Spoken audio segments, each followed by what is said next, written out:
Good morning, good afternoon, good evening. Thank y'all so much for stopping by the live stream again. I really appreciate it. Shout out to the NTZ crew. I know you're on here. Michael Beecher Life and Jacob Tanche. Welcome to the fourth quarter. Styling Shadow Stroke. Thank you for your support. All my fourth quarter members. I saw Sharon Allen on here. Thank you, Sharon, for your continued support. I really appreciate it. You too, Roger. Thank you. What's up, Ray? Who else is on here? I see. I love LaChon. What's up, Paragraphics? Welcome back to the fourth quarter. We'll have a meeting later on this week once I come up with a good topic. There's Jeff Retada. All my old heads. I saw W Secret to Success on here, man. It's past your bedtime. This is what we talking about today. I got you on my mind.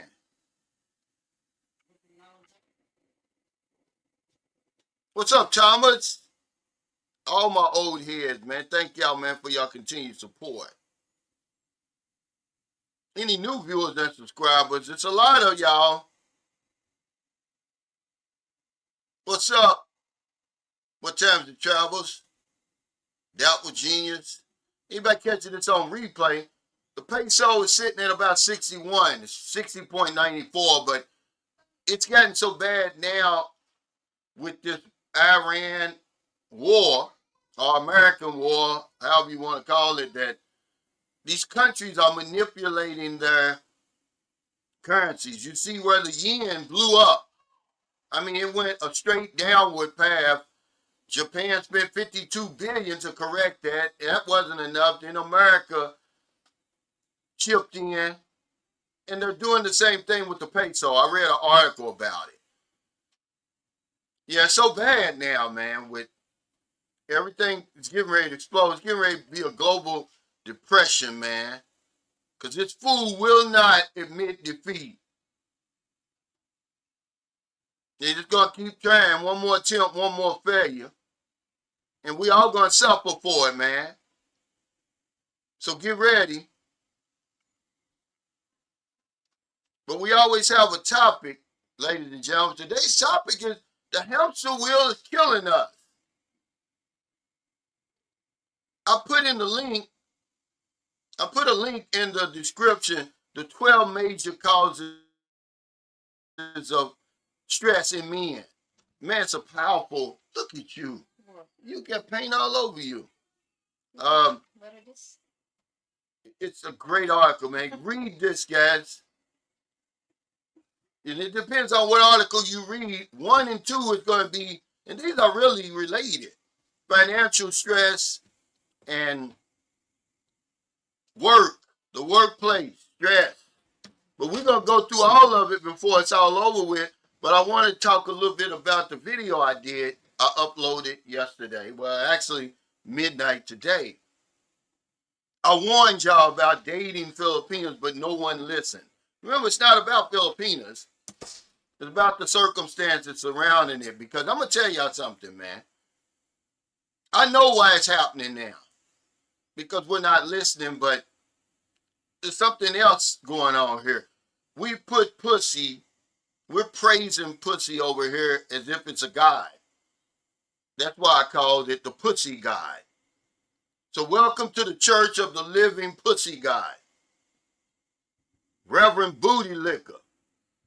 Because there's a lot of ass kissing going on over here. Is that what you need? Right. Yes, yeah.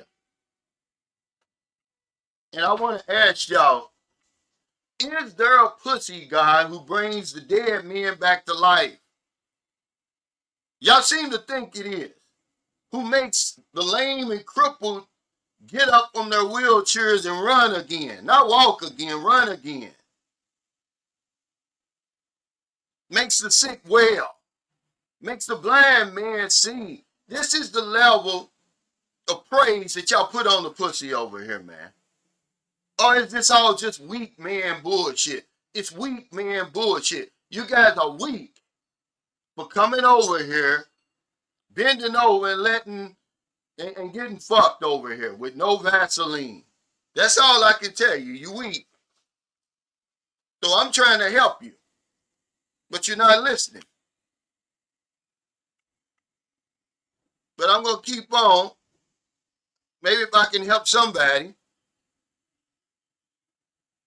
But yeah, okay, storm signals. What's up, RLV? See, this is what I was talking about, these third world problems.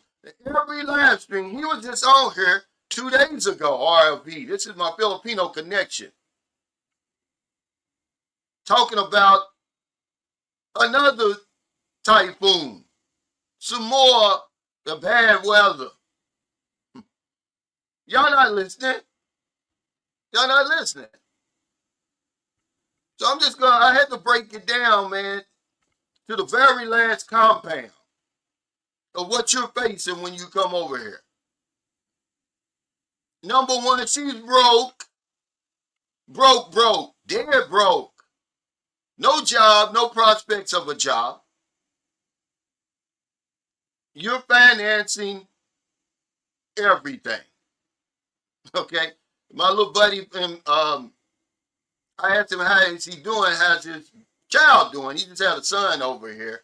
He's from Savannah, Georgia. He said, man, Elon Musk will go bankrupt dealing with a Filipino. He said, they always asking, they always needing something. You can't even fuck with the Filipino, Elon Musk. What's up, Eric? I'll call you after this, man. I just came back from the City Hardware. You know, we're almost finished. But he finished laying the artificial grass. Now he's just painting the inside of the wall where when we didn't have grass, all that, every time it rained, the mud splashes up. It's really going to look nice. I did a video from, you know, before and after. I'm going to show y'all. What's up, Kevin? Yeah, see, I'm going to make it real plain and clear, guys. These are flashing red lights that we're talking about. That's all I'm saying. You know, see, at least know what you're getting into so you don't have any excuses other than you weak, other than you pussy whipped. Got a pussy guy. Y'all praying to a pussy guy. Baptized in the pussy. Period in the story. That pussy ain't performing no damn miracles over here. He said, I'll celebrate 8 years off the hamster wheel in December. No more spinning wheels for me. I hear you, man. But number two is the pile of victims left in their wake. And we're adding to it every day. If you pile them up, one on top of the other, it'll reach all the way back to America, man. We trying to put a stop to that. Time out. Spend some of that hard-earned money on yourself because you're going to need it. Financial stress is one of the reasons that you're angry. I even broke it down and looked up the symptoms that you may be stressed out. What's up, crazy black man?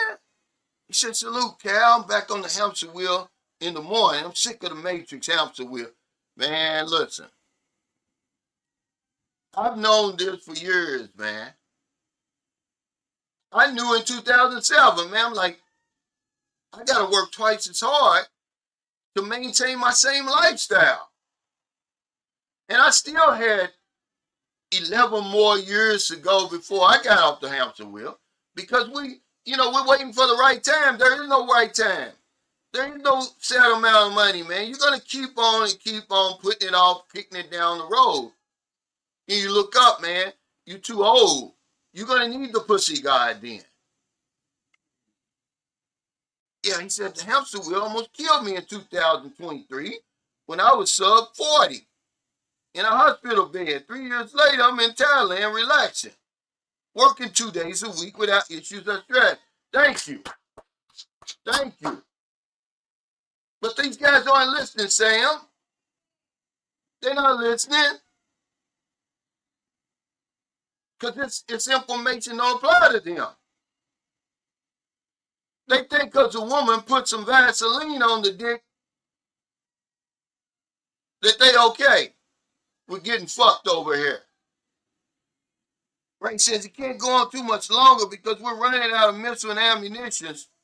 That's right. If you believe the shit that's coming out of that orange fucker's face, you brain dead. There's no hope for you. Every Friday or Saturday, all we get is the deal. You know, what's the fault with this stuff? Meanwhile, Iran saying, we're not listening to you. We're not meeting you. We don't know what he's talking about. It's already been proven that him and his cronies have earned over $9 billion just on inside trading with this Iran war shit. This making a deal, not a deal shit. $9 billion. Off your back. People dying over there. Our brave men and women dying over there. That's just on that. We ain't even talking about the tariffs and all that other bullshit they're earning money off of, guys. These oligarchs, they don't give a shit about you. The same oligarchs you're working for. But yeah, it's too many victims over here. You know, that's why I got upset. Because I'm like, dude, you know better. There ain't no reason in the world for you to be doing what you're doing over here. If you come over here, you know, and you do that shit like that, let me tell you something. I don't want to hear it when it blows up. I'll be glad when the guy comes on here and tells y'all to y'all face. He said, Cal, them guys don't think you know what you're talking about. I gave him some information. He didn't follow it. It blew up in his face. He's fooling with a woman that been with 2, 3, they'll tell how many foreigners. He done fell in love with the pussy guy. What's up, Sheldon?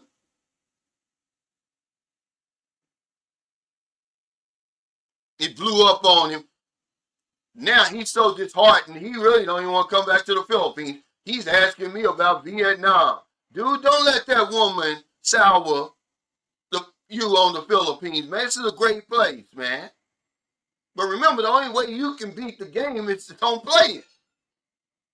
Okay? Well, you know, he said, Philippines, I was spell on weak men to make them do things they never dreamed of. Really, all of us get caught up in it. Some of us just wake up, Thomas. But this whole weak man bullshit to think that, you know, the pussy can bring dead men back to life, guys. It's not true. That's all in y'all's mind. What's up, Jews? If you come over here in a wheelchair, I don't care how good the pussy is, you're going to leave in a damn wheelchair. Unless you faking, you ain't going to get up out of that wheelchair, and you ain't going to throw your cane away. If you do it, you're going to fall on your face. Don't do it. Okay? What's up, Deron? He said, howdy, Cal and Sunshine Shoulders crew. Hope everyone's having a wonderful day or night, depending on where you are. Thank you, brother. Hey, lad, I love you back. Friend of mine just moved to Houston. There's a lot of shit goes on in Houston, man. I just saw where that you know, they got a big Vietnamese community there, but this lady, man, her and her husband, they were rich. I'm trying to think of the name of that neighborhood they were living in. But they found all 4 of them dead. I cut it off after that. I'm like, man, I don't even want to hear no more bad news. It was the husband, her, and the 2 kids. He said, I refuse to let the hamster wheel get to me. If my job wasn't this easy, I'd already be in the Philippines. Yeah, man, but you know, I tell people all the time, just being there, just counting the hours, it's stressful, guys. Y'all don't understand it. But you one of the fortunate ones, man. But anyway, number 2 was the pile of victims left in their wake. They're chewing men up and spitting them out over here. And it's going to keep happening. It's going to keep happening. And number 3 was she's a ghost.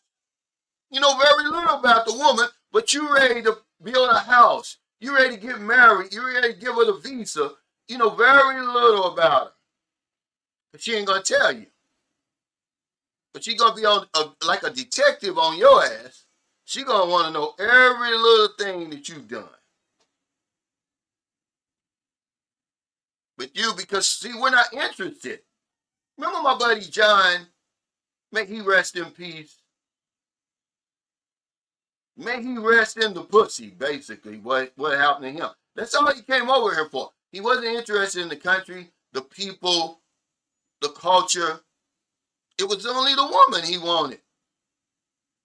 He wasn't interested in all and trying new foods, trying to learn the language, nothing. You can't beat the game on the outside like that. Y'all on the fringes, man. You're not even trying to learn nothing. He said banks won't even take Trump's dirty money. I saw where Capital One closed hundreds of his accounts.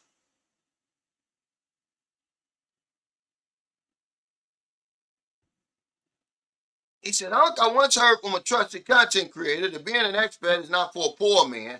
Too many men are traveling without the proper ends. Well, you can't have enough money when you tricking and acting a fool like we're doing over here. There's no amount of money that you could have. The man said it right. He said Elon Musk will go broke over here. Fucking with these women with the weak mindset that most of us have. I'm telling you how to win. I'm winning over here. Sam McCall's winning. Beat Your Life is winning. Thomas Marshall's winning. There's enough guys over here, man, on the winning side that you can win.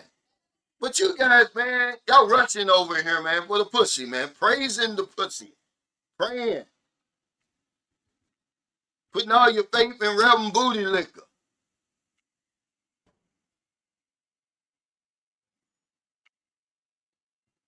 He said, I've been through it. Don't let her win. Come on back, brother. Hey, he's grinning from ear to ear. He thinks he got something, man. I'm shocked. I'm really shocked, man. But number 4, you inherit her third world problems. This is her life. This is the only life she knows. You have no idea what you're signing up for when you come over here, man. Hindsight 2020. When I look back on it, I'm like, man, would I have done it? Would I have signed up for all of this? This is my life now. I'm used to it, but you're not. This is your life. You guys are in and out, in and out. These third world problems, man. You worrying about, who's the GOAT? Jordan or LeBron. Those are first world problems. Okay? That's what y'all worried about. How am I going to access my money, Cal, when I come to the Philippines? Shut up, man. You realize when you get over here, you're going to deal with third world problems, her third world problems.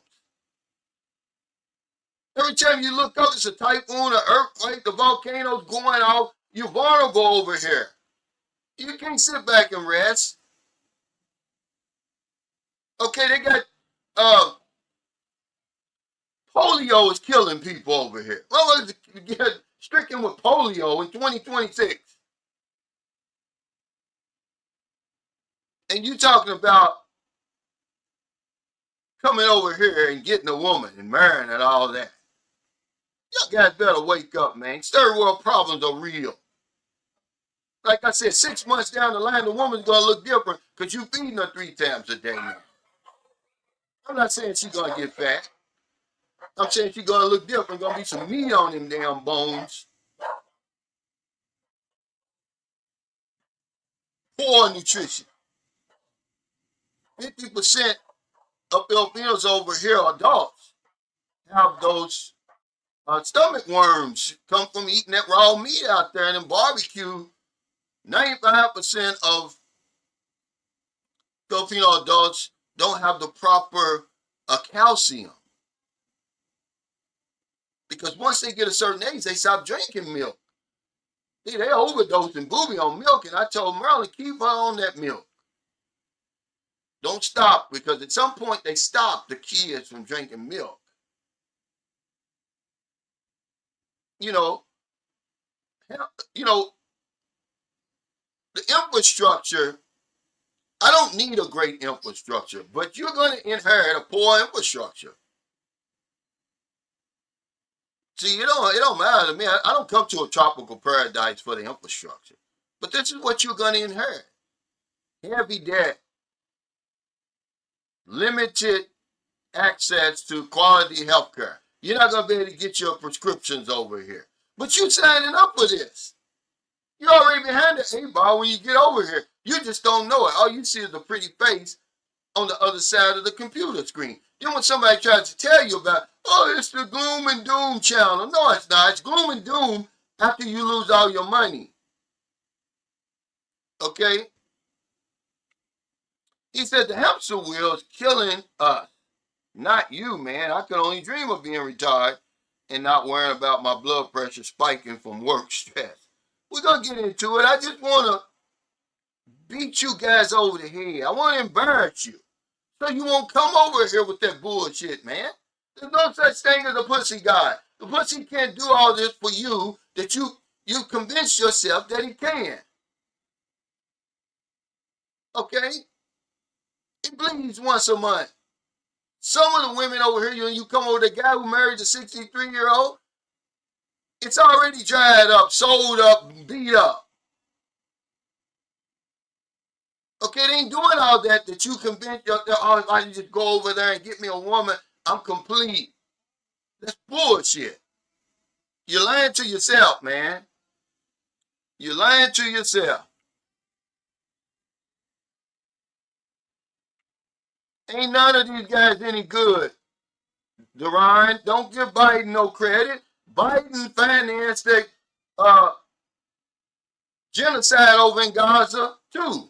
Dang, man, this is two sides of the same coin. He ain't no different than Trump. Trump just showing it to you in the face. Like, look, I don't give a damn. I'm corrupt. We're all corrupt. We just ain't sneaking and doing it. You know, Barack Obama was killing U.S. citizens with no charges. No charges at all. They never charged with a crime. Never committed any crime against American people. He's killing American citizens, guys. What's that guy's name? Alaki? What was that guy's name was over there? And then for good measure, 2 weeks later, he killed his son, his 16-year-old son and nephew. They sitting there having lunch. This is Barack Obama, your hero. They ain't no different, man. There's some crooked fuckers over there, man.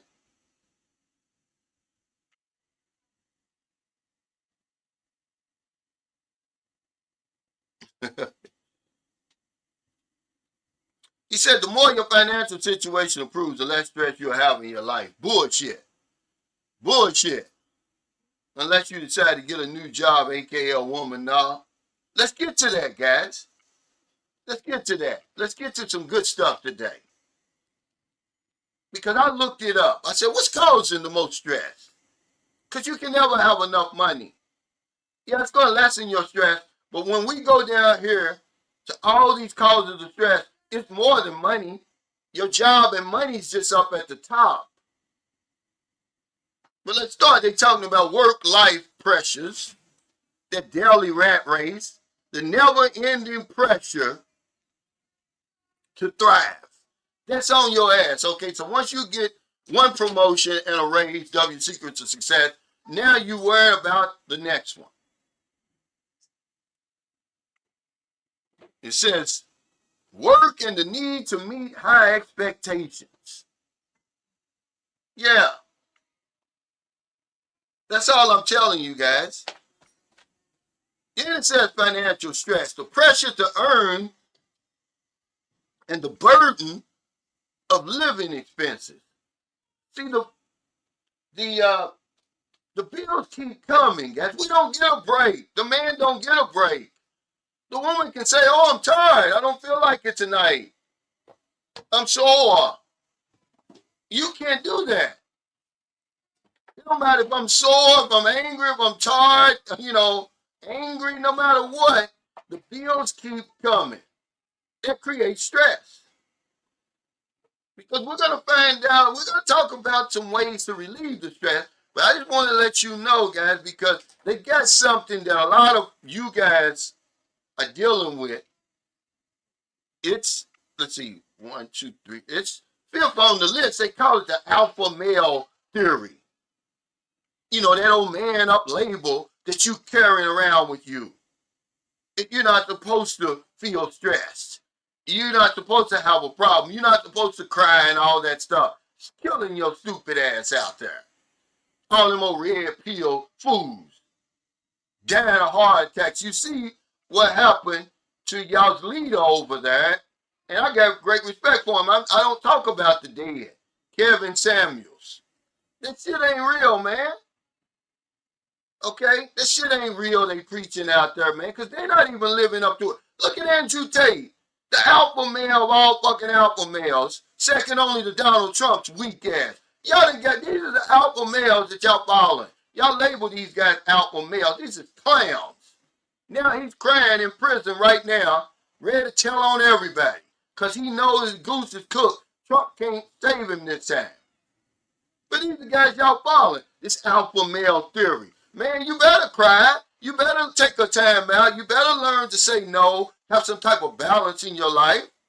This shit's real out here and you dying from it. Relationship complications. Says conflicts and challenges in personal relationships. See?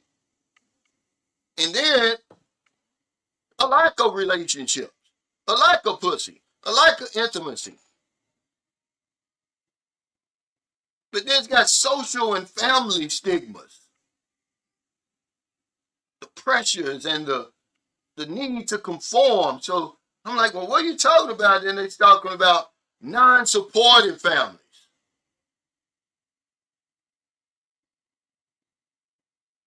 He said, I see why experts there started drinking Red Horse from all the financial stress they fall into. See, that's one of the, you hit on something, Larry Fly. You way ahead of me, though. It's one of the symptoms. Substance abuse, alcoholism. But that alpha male theory, man, is deep.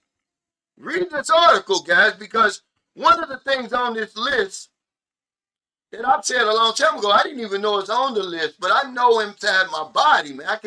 I can think for myself. I feel this with everything in me. It says, where is it? Lack of intellectual growth. Remember I tell you that the people watching me, most of you guys don't read. You're not taking any type of training, or you're not doing anything to improve your life. Guys, that creates stress. You know why? Because it's going to put you into something else they talk about on here. That damn monotonous life you live in. That same boring routine. Yeah, you ain't got no personal time. You spend most of your time chasing traffic lights. That's what the article says. Stuck in traffic.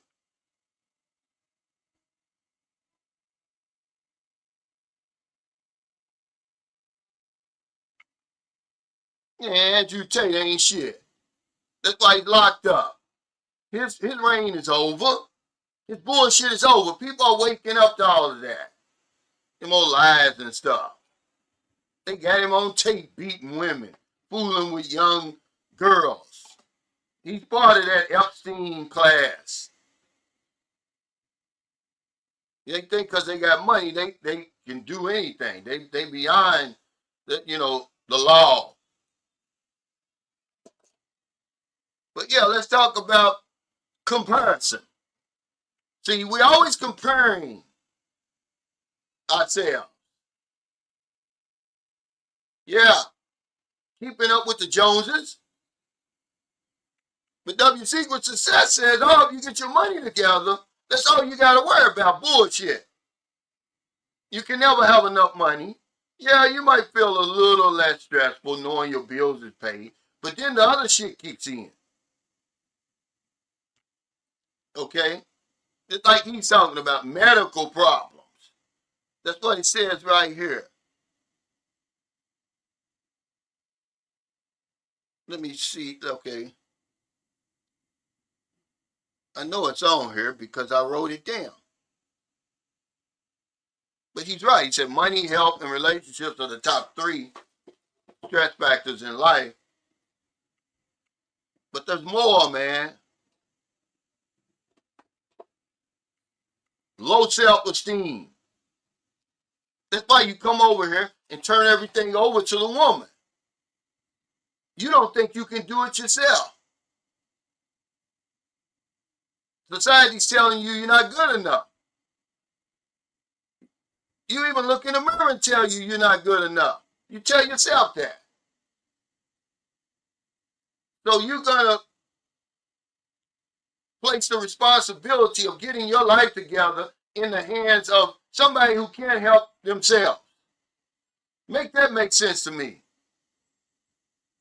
Well, yeah, that's what everybody says. This is what everybody says. We all have a perfect life, young, fresh, global travel. It's bullshit. At some point, you only been with the woman for a few years, maybe. You ain't got no perfect relationship. You don't even know what you got. I gotta push back against this stuff because this is the reason why guys is coming over here getting fucked over. He said, for me, I have no problem, with taking care of my girl and her mother. But still, I would only buy land and property when my girl gets pregnant and have my baby. Everything goes in my kid's name. Well, it ain't gonna go in your kid's name. You practicing Filipino law without a license. You're not gonna put it in a minor's name. I done already told y'all. Booby's benefits go in Maryland's name. Maryland has to open up the bank account for her. Booby can't open up a bank account by herself. That's Booby's check.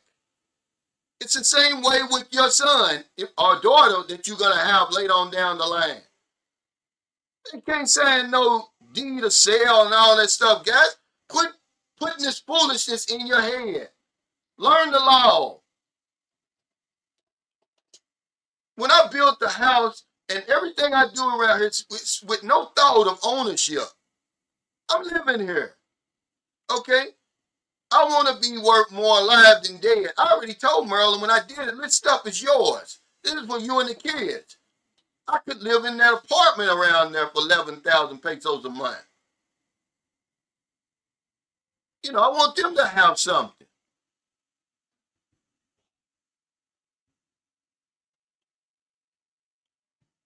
He said, marrying a 60-year-old Filipino is all subjective, Frank.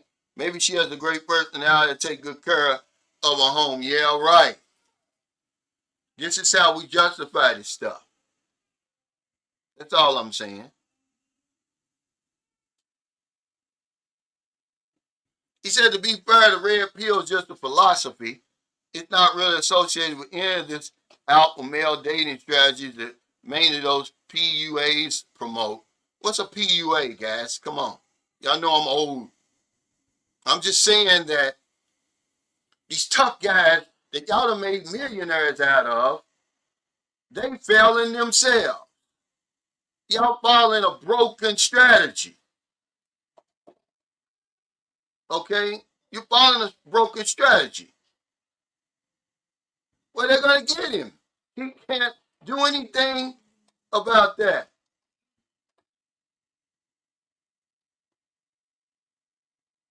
No, I've already talked about it. We can do this without being fools about it, though.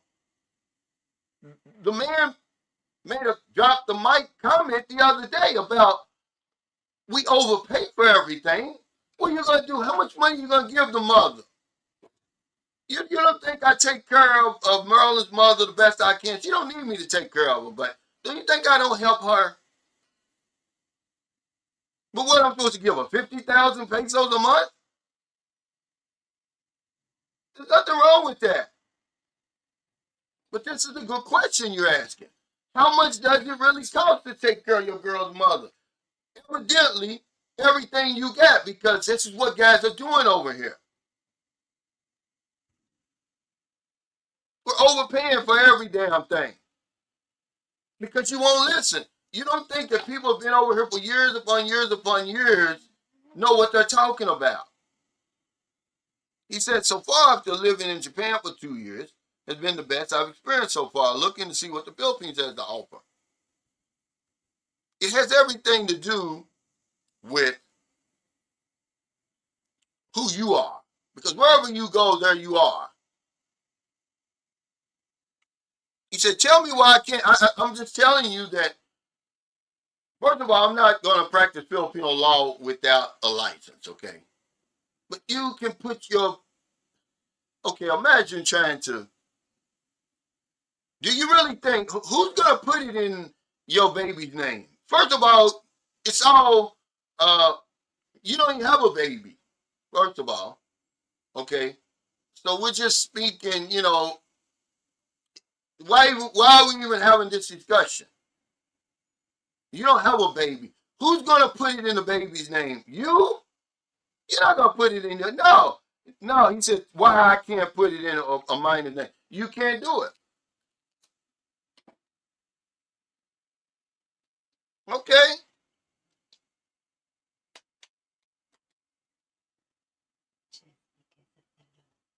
I'm just saying, I'm not a lawyer. Come over here and get a lawyer. You don't have a child, first of all. Okay? Go on and put it in the child's name if you want to. Somebody's going to fuck it over. They can easily take it out of your child's name. That's not a good strategy, even if you can do it. That's a stupid strategy. You wait till you get a lawyer and you get it set up so when she becomes an adult at 18 or whatever it is, it's hers or whatever you want to do. But you guys are talking out the side of your neck. You don't own property. You don't have children. You're just on here trying to be smarter than the vlogger. I'm over here living the shit, man. Okay? If you want to put the name. Yeah, that's what I'm saying. They can't, of course you can put it in their name. Yeah, but they can't sign a real estate contract. We all know that. It's not a good strategy. They're still under the. Do you realize that the mother, okay, you put it in the name. Just say, okay. Now what's stopping the mother from taking it out of the name? Because you can't do anything. You don't have no rights over here.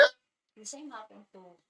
You can't go to the, what's the name of the place where you got to get your deed and stuff? Okay. The same happened to Mira.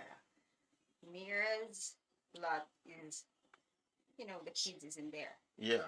But they're still minor, but But what I'm saying is, I can't go down there and say, okay, I want to put this in my, I'm buying this, because you can't buy land over here. You can buy it, you can pay for it, but you can't go down there to the city hall and say, I want to put this in my daughter's name. No, you better tell the mother of the baby to do it.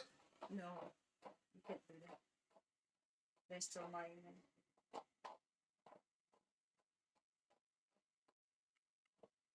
Yeah, okay. It's not smart. It's not smart. Because the mother can easily take it out of the name. What can the baby do for it? The baby can't stop anything from happening. It's a minor. Yeah, they think these guys, they got all the rules. I mean, they got all the answers. They're not even over here doing it. He's living, in the future somewhere. We're talking about right now. I wouldn't do it. Okay, now once movie gets 18, that's a whole different story.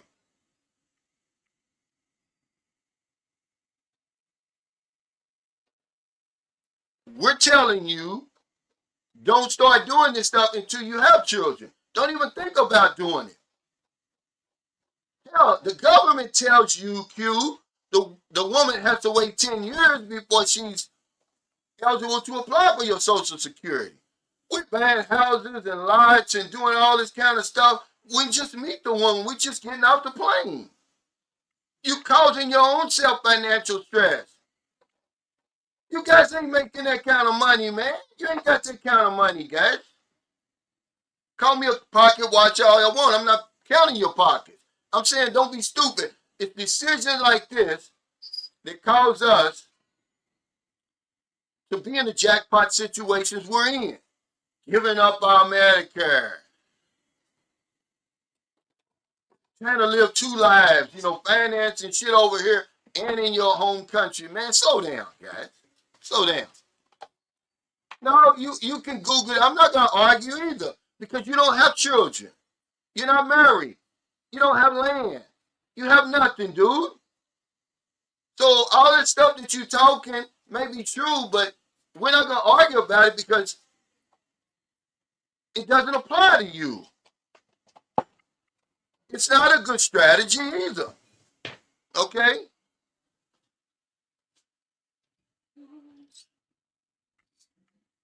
I mean, why would you even do that anyway? If you don't trust a woman that you haven't, hell, you laid down and had a baby with her. You're going to fuck up everything trying to be smart. What happens if something happens to you and they need to sell the land? Now you done created a whole fiasco. You guys are too smart for your own good. Keep that shit over there. That's that Western thinking, man. You ain't in America over here. If something happens to me, I want Maryland to be able to sell this shit and take care of my daughter. I don't want to have to go through all that rigmarole and all of that, man. You guys, man, y'all too complicated, man. Do whatever you want to do. It's your life. That's the reason why you come over here and fall on your face. You're too smart for your own self. But comparison, keeping up with the Joneses.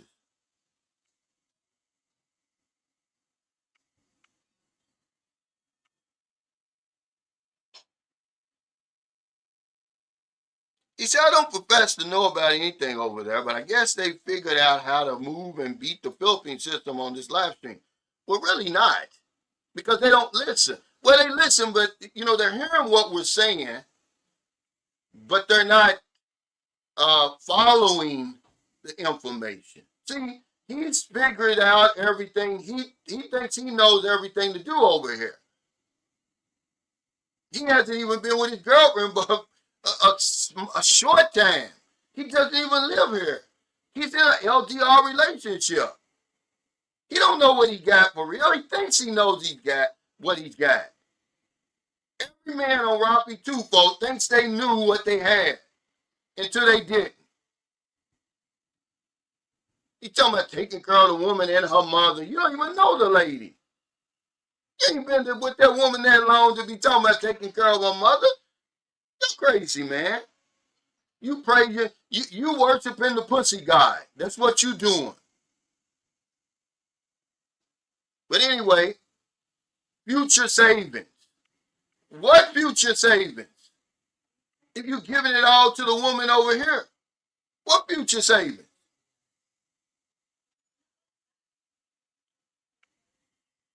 No, we're not beating the guy up. We're not beating him up.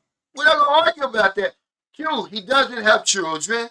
He's not married. He doesn't own land over here. So why even bring all that up? That's all I'm saying. It'd be different if he was over here doing it and say, yeah, this is what I done. He ain't done shit. He ain't done shit. He's worshiping the pussy god. He thinks a pussy can do for him what he can't do for himself. And this is trouble. That thing bleeds once a month. Okay?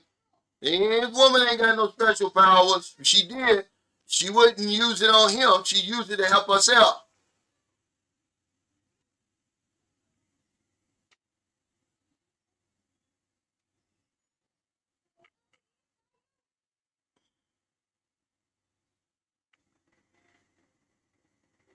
Thank you, Rashard. Bullshit. He guy don't even live here. There's no land, not married, nothing. He just putting shit out there. They nobody even asked him. Man, y'all guys are crazy, man. But we're here to help each other, guys. We're just saying today's topic is the hamster wheel's killing us. It is. Most of the people who have a job backed into the job. It wasn't something you grew up saying, oh, I want to be a trash man. Not that there's anything wrong with that. You didn't say, oh, I want to be a janitor. I want to stand on the concrete floor and put square pegs into round holes all day. But this is the job you stuck with and you hate it. And it's stressful. It's very stressful. No, we didn't say that we're not exchanging. Look, man, we're trying to help each other. We're not saying, we're not putting you down. We're saying don't come on here with that foolishness, okay? Because, first of all, you don't have children over here. You're not married. You don't have land. Let's change the subject, okay? You can do it, then do it and show us, you know, the good it's going to do. What good is it going to do?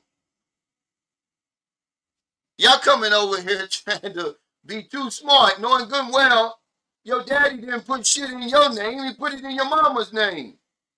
He didn't put shit in your name when you was no damn minor.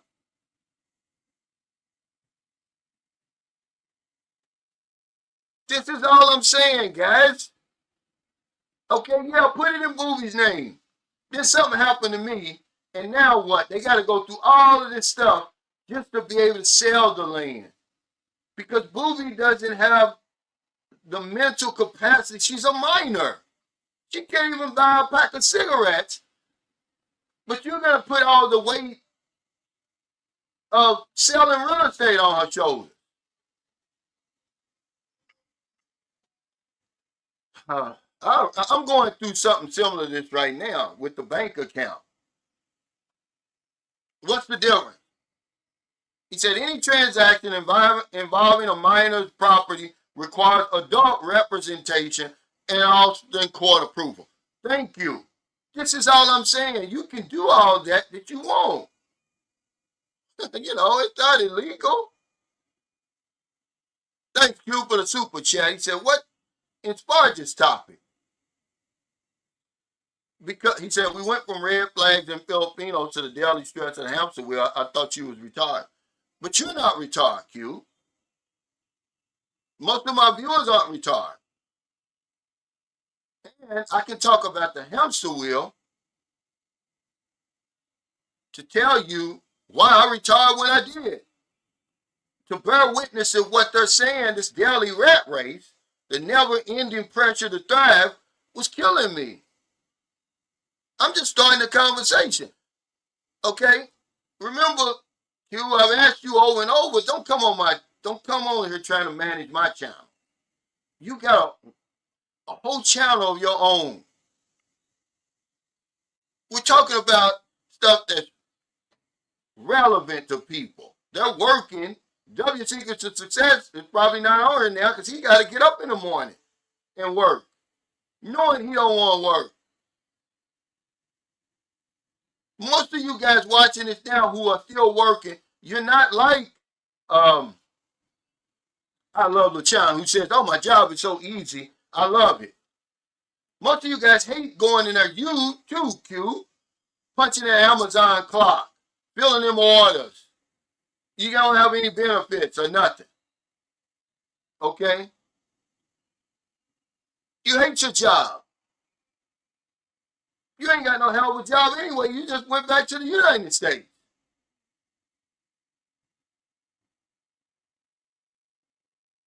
That's all I'm saying. We're trying to help each other. I'm trying to talk about relative stuff. No, it's not. Okay, this would be, you're so smart that you're stupid. He said kind of like a sober person giving advice to alcohol. But that's how it works, Q and AA, and a lot of these other programs. Okay, that actually works. Okay? Maybe if you'd have flipped that around, maybe like an alcoholic giving a sober person advice, but no, you ran right into that. This is actually good information right here, Q. I know you're getting tired, Roger. After working all these years, man, at some point you say enough's enough. You're trading hours for dollars. It's never enough, man. Because the bills keep coming, the cost of living's going up. But your salary's not keeping up with it. You done signed into this 30-year mortgage. Okay? You got this 5-year, 7-year car loan. The minute you drive the thing off, it's depreciating. I was watching a video the other day. Most people who are struggling, who are poor, who have financial stress, buy depreciating shit. And that's what y'all do. No, well, you didn't say, it doesn't matter. That doesn't apply to this because I worked before, Q. Stop it. You're just backing yourself into a hole. You know absolutely nothing. We're retired. I can give some advice on retirement. You can't. You sound silly. Hey, what's up, Dollar Man? Now the sober person is showing them the example, Thomas. Like, yeah, I was an alcoholic before. Look at me now. Maybe if you do what I've done, you can get some of the same results. See, I'm not into that, oh, if I can do it, you can do it. Well, if you're gonna do what I did, you're gonna follow in my footsteps. Let me show you how to do it. This is all we're talking about. These guys, these young guys, they too smart. This Gen Z, both of these guys are Gen Z. They ain't even been alive enough, or long enough to know nothing. I mean, you know, what are you doing in basketball and football like this? I mean, you know, get down, man. You ain't strong enough yet.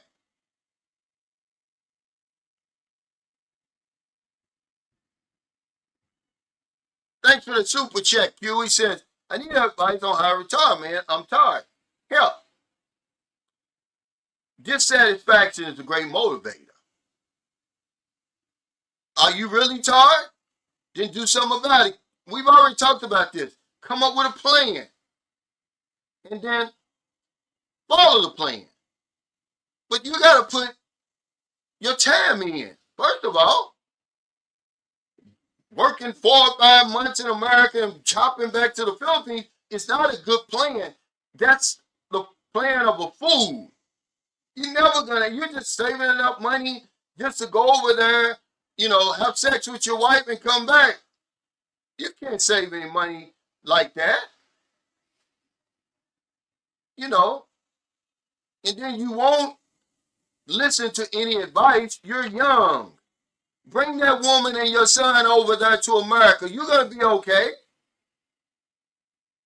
Now, this is what I'm telling you. Going back and forth, because ain't no jobs over here for you. Okay? He said the bigger problem is people don't live below their means.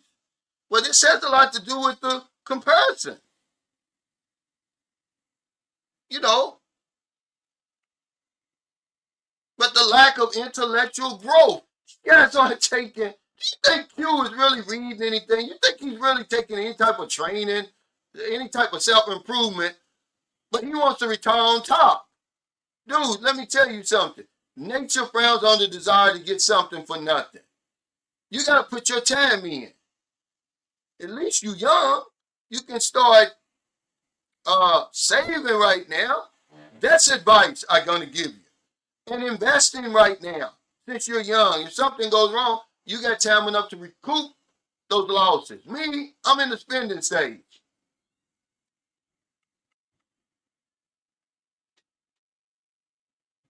Well, this is what I'm saying then. You stop asking for advice if you don't want to follow it. If you already got the answers. He said, what we're chasing over here, most of us will never achieve because we're living monotonous lifestyles. Most people. They take the same route to work, from work. They're stuck in this routine. The article said, you spend most of your time chasing traffic lights. He said, I'm done with it next year, God willing. If I don't get it by now in my 50s, then most likely I'll never get it. Yeah, you're going to die on the hamster wheel. Well, don't ask for advice, Q, if you're not going to take it. But the plan that you on right now, the road you on right now, is a road to destruction. You're never going to have enough. And pretty soon, remember the girl's 18. She don't even know nothing. She never even saw the world or anything like that. She's going to start looking around and say, this guy ain't doing nothing. This Kubo that he put me and the baby in ain't enough. I want something else. I want something better.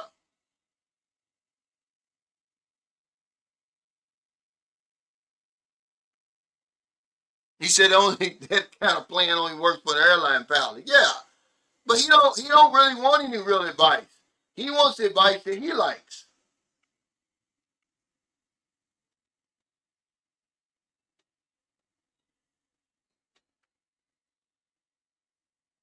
You know what I'm saying? Yeah. 30 years old, he's tired. Boy, he got a long way to go. This is look, guys. He's stressed. Okay, I'm gonna skip over here to the signs that you may be stressed. One of them is tiredness. He's 30 years old and he's tired already, but he's stressed. His body's in America, but his mind's over here. Fatigue, it said.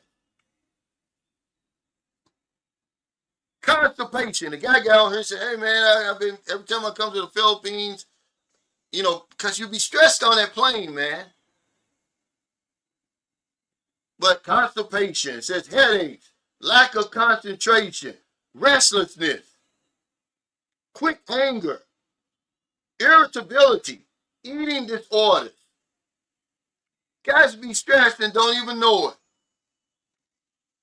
Oh, he's 30 years old talking about he's tired. Dude, you crazy, man. There ain't too many 30-year-old guys that are retired over here unless they got some type of booming social media platforms or something. No, he ain't lying. He is tired. He said 30 years old is the new 62. Yeah, I guess it is. But we're talking about something that's serious, man. I got on here lack of pussy makes you stressed. But that doesn't mean praise the pussy like it's a god, like it's going to change your whole life. All you need is pussy on a regular basis. You're fooling yourself. Once you have a post-nut analysis, you're still going to be broke. Hey, what's up, Don? He said, what's up, Brother Cal? I'm over here dealing with the Matrix, going to an attendance meeting tomorrow. Only missed 3 days of work this year. Already got me hemmed up. Yeah, that's what he says right here. The work-life pressures, demanding nature of work, and the need to meet high expectations. It's just stressful. They want to fire you. They want to fire you.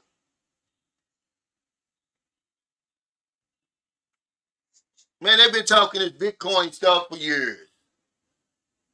The only ones that get money off them Bitcoin is those scammers that either hacking the site and running out with all the Bitcoin, or the people who's supposed to be, the gurus to get you to send all your money and invest in it, and then they run off with it. The guy who's doing 25 years now, the Bitcoin savant, okay, that you guys look up to, that raised all that money and it all fell through, but you guys know more than they do. Ain't no way I'm putting all my money in that. You don't know a regular guy that you know that's retired off that Bitcoin.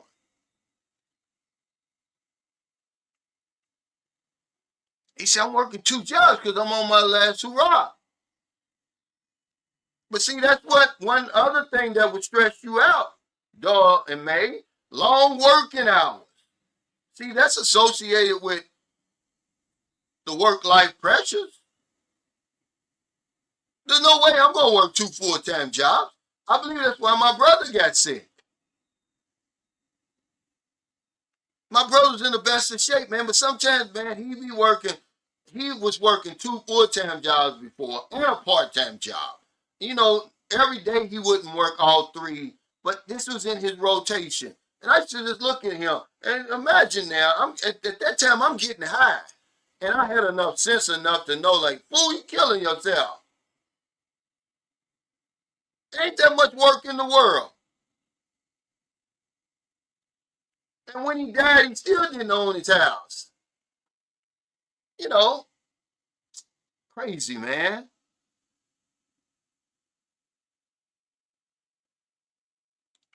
Yeah, he's saying, you know, this is, and I'm glad he put this down. He said, out of the China, it can be a solid allocation to your investments, 1 to 5%. Speculative asset, not financial advice. Well, we're so we're getting up there in age. I'm not really trying to invest in anything right now because I'm not going back to work to try to recoup my losses. Not just 100% guaranteed, but if you're young, go for it. Tom Brady was involved. Stephon Curry, Shaq, all of them. Trump, certainly. Look at all the money. Those are the people who are the only ones earning money. The rest of you guys are losing. Look at the Trump coin, that meme coin. He earned $625 million. The rest of the people lost $2 billion, $2.2 billion. But y'all still investing in that stuff. Getting led around by other people. Hey, what's up, 53 Say, Darker? Let me know when you back in Cebu, man. We're going to come through and holler at y'all because I want to interview your wife anyway. Have you earned enough money to retire and be rich? Yeah, there was a guy who used to come on this channel. He's in Guam. I can't even think of his name right now. But he used to mine Bitcoin, and he said he'd earned, you know, 75, 100, 150. Rudy was his name. Sometimes $200 a month. He was earning money off crypto. You ain't earning that kind of money, man. What, you talking about leaving your job?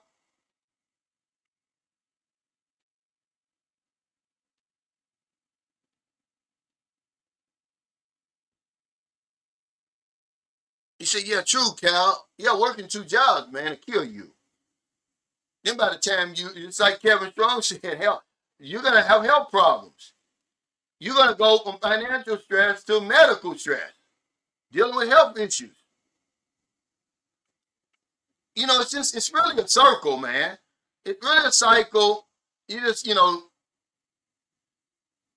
retire from your job, now you got financial problems, you're stressed out, you got health problems. Oh, I'm going back to work.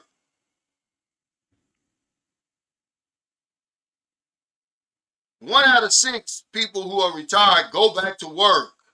My sister was one of them. She's 76, still working. 76, guys. Fuck that shit, man. I'd rather live a simple life in the Philippines than try to keep up with you guys over there. I'm not working anymore. I'm done. If you think this is working, man, well, you don't know what work is. You never had a real job. He said, also, most people don't have a budget. Most people do not invest. Most people live paycheck to paycheck. About 62%, since he quoted Bernie Sanders, that's what Bernie Sanders said. If they miss a week of work, they can't pay their rent. USA is a hamster wheel. It is, man. It's the daily rat race. That's why people are so stressed over there. Okay, a guy goes up in and out in Idaho, gets himself killed, but he takes a few people out too, wounds a few people. Why is that kind of shit happening over there? I remember the In-N-Out burger place just opened up. You can't even go out and get a burger. You got some weird motherfucker running around with a AR-15 want to blow your brains out. Because he's suffering from alpha male theory. Because he done found out all that shit is bullshit. It's okay for a man to cry. It's okay for you to feel stressed and have problems and stuff like that. But then let's talk a little bit about the solution. You gotta have self-discipline, something that a lot of us don't have. It takes practice. When I stopped drinking, man, the program didn't follow me home. At some point, I had to have some self-discipline. Doing what I needed to do because of the right thing to do, with nobody's foot on my neck. Going to work every day, that's discipline. It's not self-discipline because you know if you don't do it, you're going to lose your job. But doing 10 push-ups in the morning and 10 at night, walking a mile out there, that's self-discipline because you don't have to do it. There's nobody looking over your shoulder. Reading a book, opening a book up, saving money. All that is self-discipline. You guys ain't got no self-discipline. I mean, damn, my sister didn't have self-discipline. That's why she's working at 76. But you got to have some self-discipline. And if you don't have it, develop it. Practice it.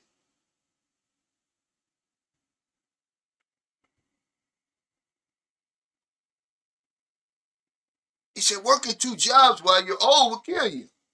But when you're young and able to grind, that's the time to do stuff like that. Yeah, but we don't have the self-discipline. See, if you tell Q that, he's going to say, well, shit, if I work 2 jobs, I'm not going to be able to come to the Philippines in November.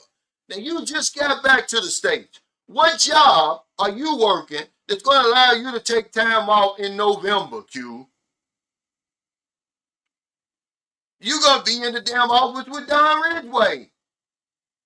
You're just going to quit your job. That's all you're going to do.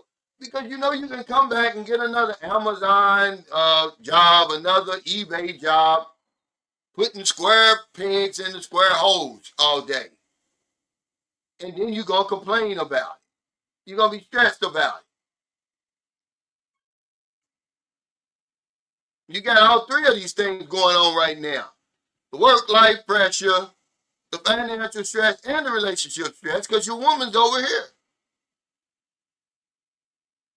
Yeah, okay, this is, he says, the XRP is supposed to get, he's saying.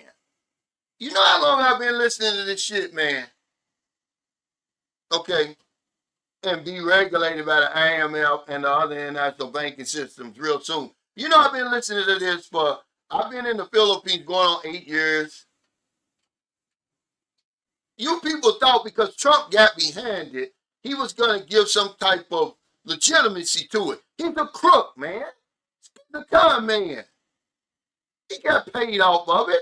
Ain't nobody watching this right now got no earn no $625 million off that shit coin like Trump did. If they are, they in prison. You got that's that alpha male theory shit, man.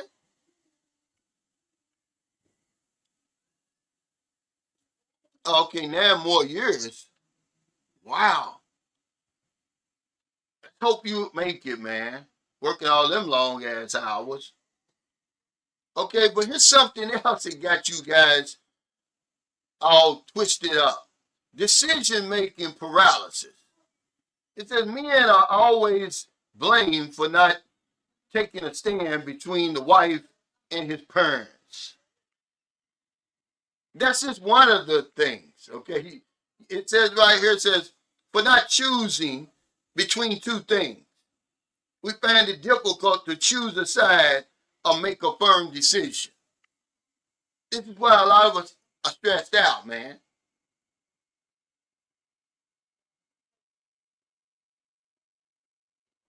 Make a decision and stick with it. That's hard to do. But see, Napoleon Hill said that a long time ago. He said most people who make decisions end up changing them. He said one thing he knew about successful men, they were able to make a decision and stick with it. And he tells the story about Henry Ford. When everybody was telling him, man, You're wasting your time. He's trying to make this horseless carriage, right? Meanwhile, people in the horse and buggies flying past him. He kept with it. The same thing with that 8-cylinder engine. When everybody else said that's crazy, he kept at it. And he told his engineers to keep at it. Don't stop until you find a solution to that. Well, the rest is history. A lot of you guys make decisions. Oh, yeah, I'm going to do this. I'm going to do that. I'm going to retire overseas. And the first sign of trouble, you quit. You change your plan. Hey, Blizzard, bro, thanks for that super chase. And salute, Brother Cal. I'm listening while on the hamster wheel. We got to make the hamster wheel work for us, man. I did. I knew what I needed to do. I could have worked, man. I could still be working. I was an expert on my job. I had my own insurance agency. At one time, I had 20 people working underneath me. I was earning 50% of every sale they had. But you get burnt out after a while. You know, you're like, enough is enough, man. If I don't do it now, I'm never going to do it. It's one of the best decisions I've ever made was retiring at 55. I left a lot of money on the table. Imagine if I was just being a bum out there and just doing 10 enrollments, just 10 enrollments from 2018 to now. That would be 8 annual enrollment periods. That would be 80 enrollments I would have. And you're getting, it's almost $400 an enrollment now. You do the math and see how much that would be coming in every month. You know, you're talking about just 80 enrollments. And you divide, just say 400. Let's just make it easy. Let's just say you were getting 360. So you're getting 300. So you're getting $30 every month in renewal for every last one of them people that stay on there, just for 80. I could do 80 in one annual enrollment. But if I was just being a bum, that's $2,400 a month every month, whether I go out to work or not, on top of what I'm already getting. But I'm not going to do 10. See, I'm not going to just get out there and waste my time. I'm going to do 100. So then if I do 100 every year, that's 800 enrollments. Times 30, what's that? That's 24,000 every month. Over and over and over. I know guys who are doing it who get much more than that. I know a guy by the name of Scott Service, lives in Indiana. Hell, when I left in 2018, he was getting $350,000 a year in insurance renewals. That's just insurance renewals. That's not on new sales, guys. I left that shit behind, man. I wasn't going to die over there.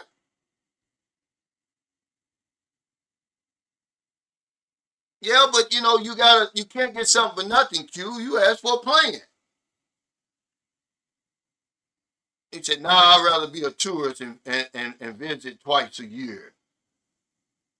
Well, you're going to suffer. You're going to suffer. Being away from your wife, being away from your son, all of that. But it's never enough money, man. It's never enough money. We already know. We already know. But these guys are so smart, see? They following the wrong people. I'm going to follow somebody that's doing what I'm trying to do and has succeeded. Well, like I trying to follow Trump. Andrew Tate or one of those guys. He says, I wasn't believing in digital assets, but now I believe it's bullshit. But I still have some and buy a small percentage of Bitcoin and Ethereum compared to my overall investments. You know, the only way you're going to lose, they say, is to get out. So if you bought it, just keep it. You know, maybe it might be worth something one day. But nobody on here knows anybody other than the crooks, other than the Trumps and all those other guys who earn money off this stuff, enough money to be considered wealthy and leave their jobs and stuff like that. Everybody that you know that's done that took advantage of some other hard-working person's money and ran off with it.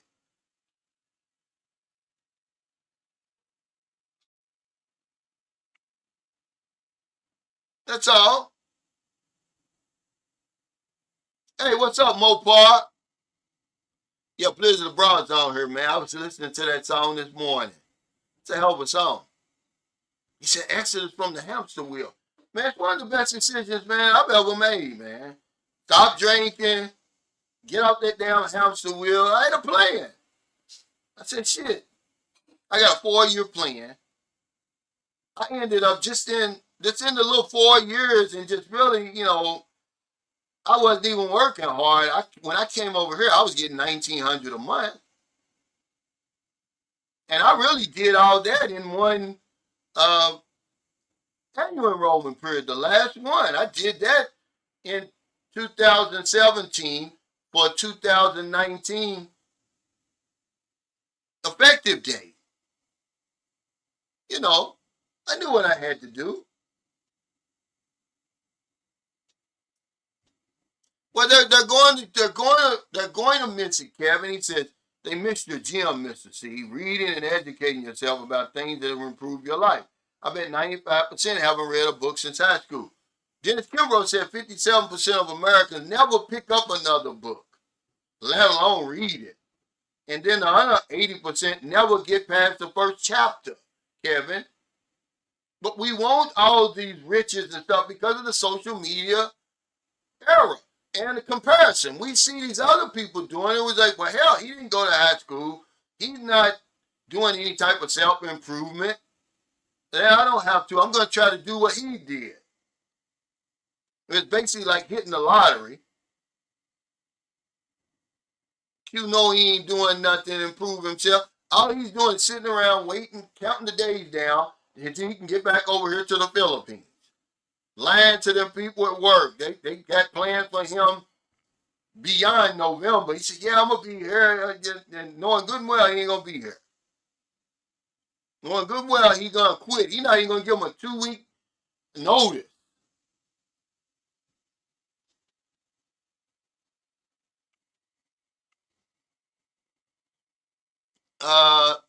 I think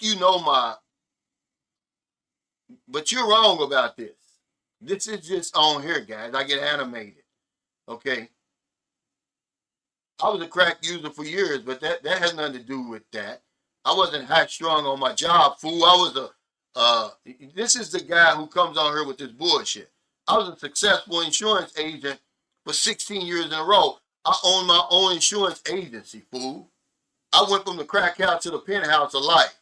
What have you accomplished other than coming on my live stream? You on my live stream. I'm not on yours. I try to make it interesting, stupid. Go on them other live streams then. Where they sitting there drinking beer, or just sitting there looking at you, reading the comments up and down. You got me messed up.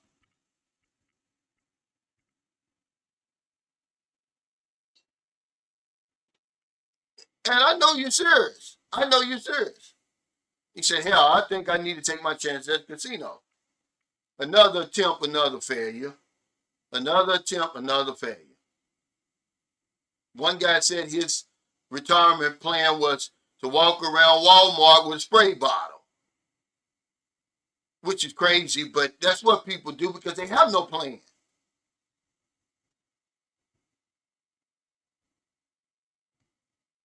He said, I think these guys really don't want to bring their wife back to the States so the wife don't see how they're really living.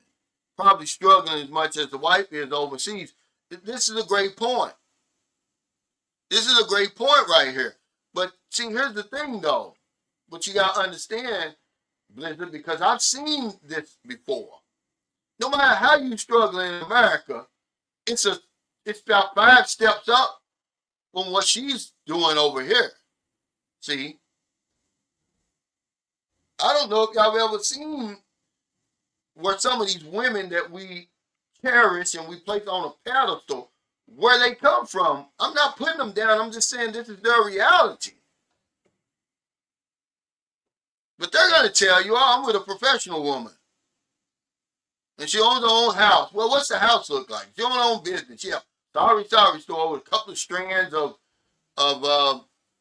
Nescafe coffee and some old corn chips for sale.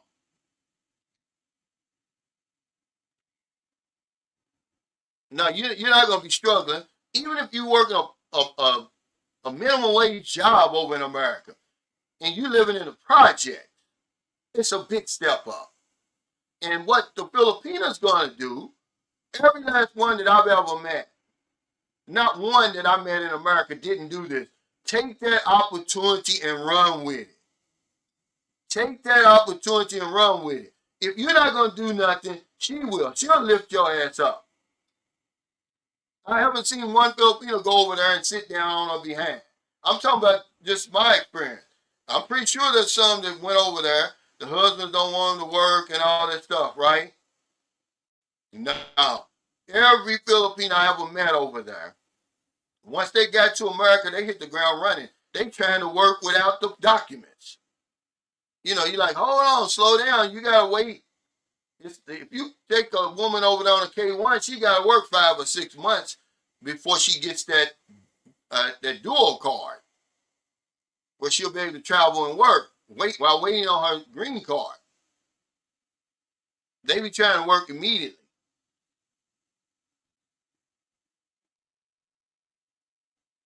Yeah, but this is what I'm saying. Most people can't do this. Thomas, he says, come up with a good plan and stick with it. Napoleon Hill, he wrote that book in 1928. He said people can't make a decision and stick with it. He's talking about the 500 successful men of the day that he interviewed. And then what Dennis Kimbrough did, he did the same thing in 1990, but with black successful people. The successful people make a decision and follow through on it, no matter what it takes. Most people don't do it. And this is a good attitude to have. Okay? He says, I have 500 XRP. Because everybody's telling y'all about an XRP. They've been saying that ever since I've even known anything about Bitcoin. You listen to these people, how about XRP? It's going to blow up. They try to get me to buy it. I'm like, I'm not buying it, guys. Okay? And they're still talking about it. And one day it's going to hit. But this is the right attitude to have. He says, I bought it to have it. If it hits, great. If it doesn't, oh well. You probably can sell it. He said, money is the name of the game. Folks, don't worship it, but don't hate it either. But, you know, okay, the only people that make money are people who work at the mint. That's what Earl Nightingale said. Everybody else has to earn it. So all this whole making money and all of that. Hey, RLV said, Cal inspired me to get off the hamster wheel and retire early. Guys, it's the best decision I made, to be able to retire and enjoy it.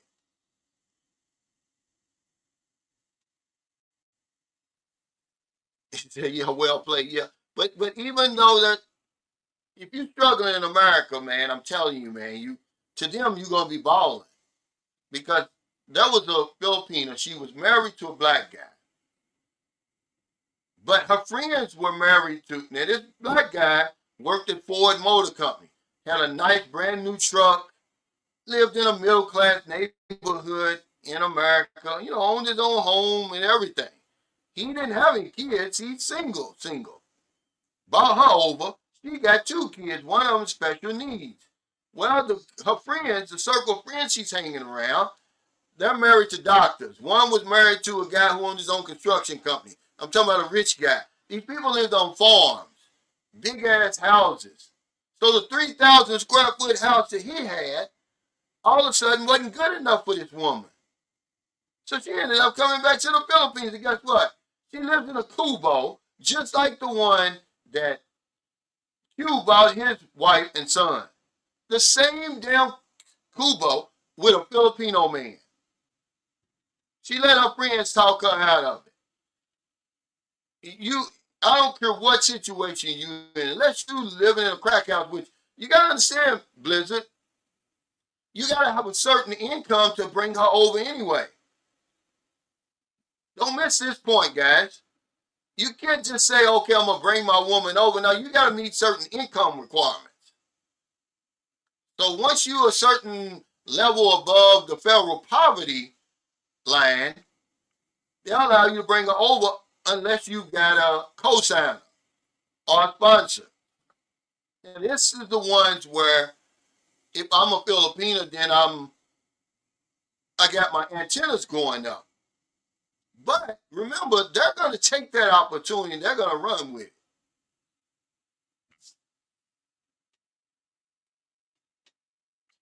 But these guys, that's what I'm saying. You got to have a plan, some kind of plan. Hey, what's up? Yeah, see, I've never been a Filipino over there. Man, you got to realize, man, it's like walking into Disneyland when they get over there. People are knocking on your job, knocking on your door, basically knocking on your door, asking you to work in America. Okay, when my wife's first job was at it was a temporary place. I think she was earning like $10 an hour or something like that, which blew her mind. She had an IT degree. She was smart as a whip with computers and stuff, but she never earned over 5,000 pesos, man. She never earned over $100 a month. Then she got hard at General Electric, making dishwashers. She's bringing home over $500 a week. They ain't playing over there, man. You might be playing. The American dream is there for everybody, for Americans, but not for everybody else. They literally hit the ground running. When I went to my first Filipino mass over there, because I didn't know anything about until I started coming to the Philippines, man. I couldn't even tell a Filipino from a Chinese, Korean, Japanese. I'm not being racist. I'm just saying because I'm living in Louisville, Kentucky. I live in the Midwest. You just see black and white people, really. You may see a Mexican. I knew nothing about Filipinos, okay? Man, they were driving up in Maseratis, Mercedes. Jewelry, the whole 9 yards. It looked like they had been over there forever. They were doctors, lawyers. Man, people don't be playing over there. We the only ones be playing. There ain't no nice kubo. Them things come a damn a dozen, dog. You ain't gonna come on my channel line. You went the cheap route with your son and your wife. They ain't got no, you had to build that outdoor bathroom and all that. I'm not knocking you, but I'm just saying, don't come on the line. You paid about 25 or 30,000 for that. Oh, okay, he said, Cal, check out 1521 Hotel when you come. It's right next door to the place you stayed before. Oh, okay.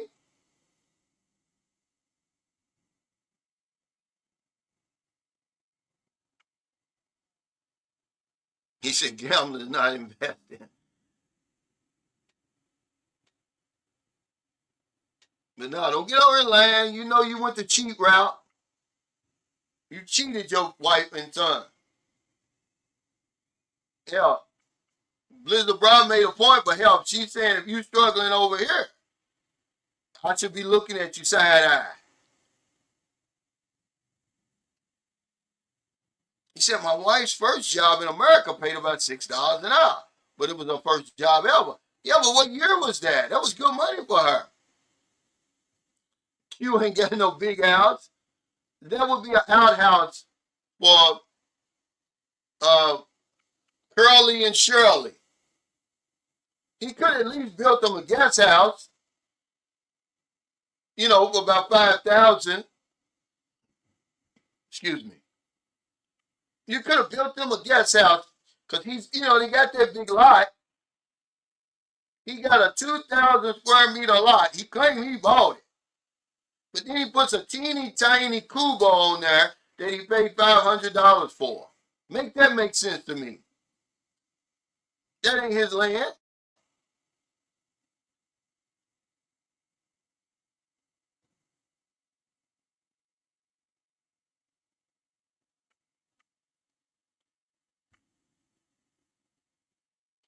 He said, Cal, you just said the quiet part out loud. Immigrants are getting much easier breaks to come over and hit the ground running. What?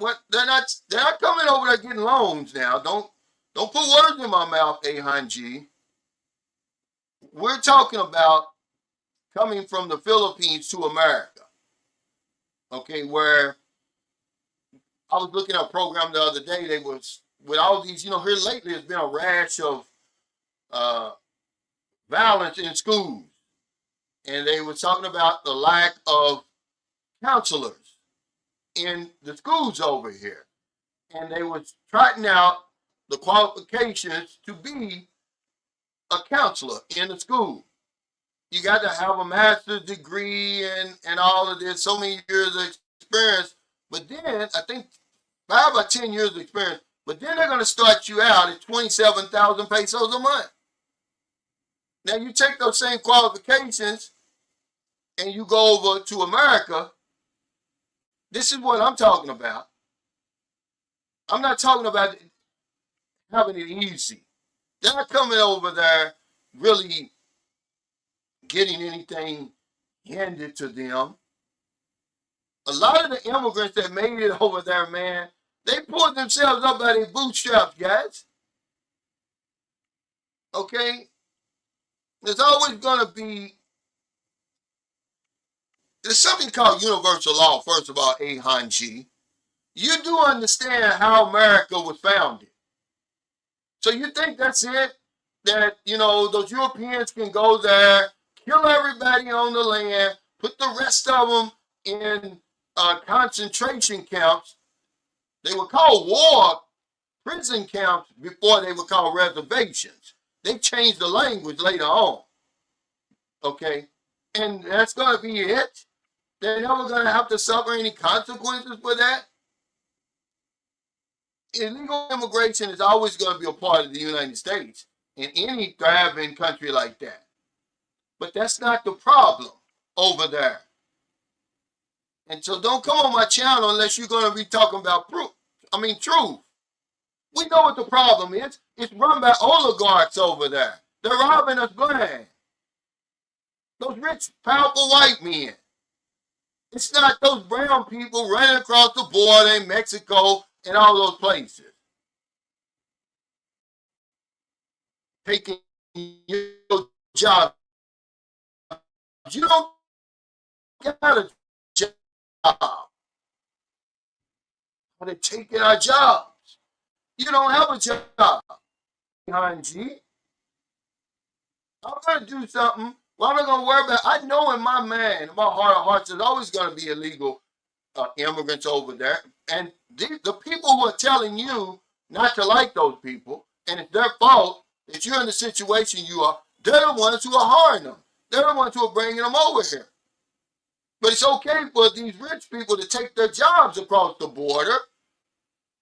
Away from you, by the way, Ahan G.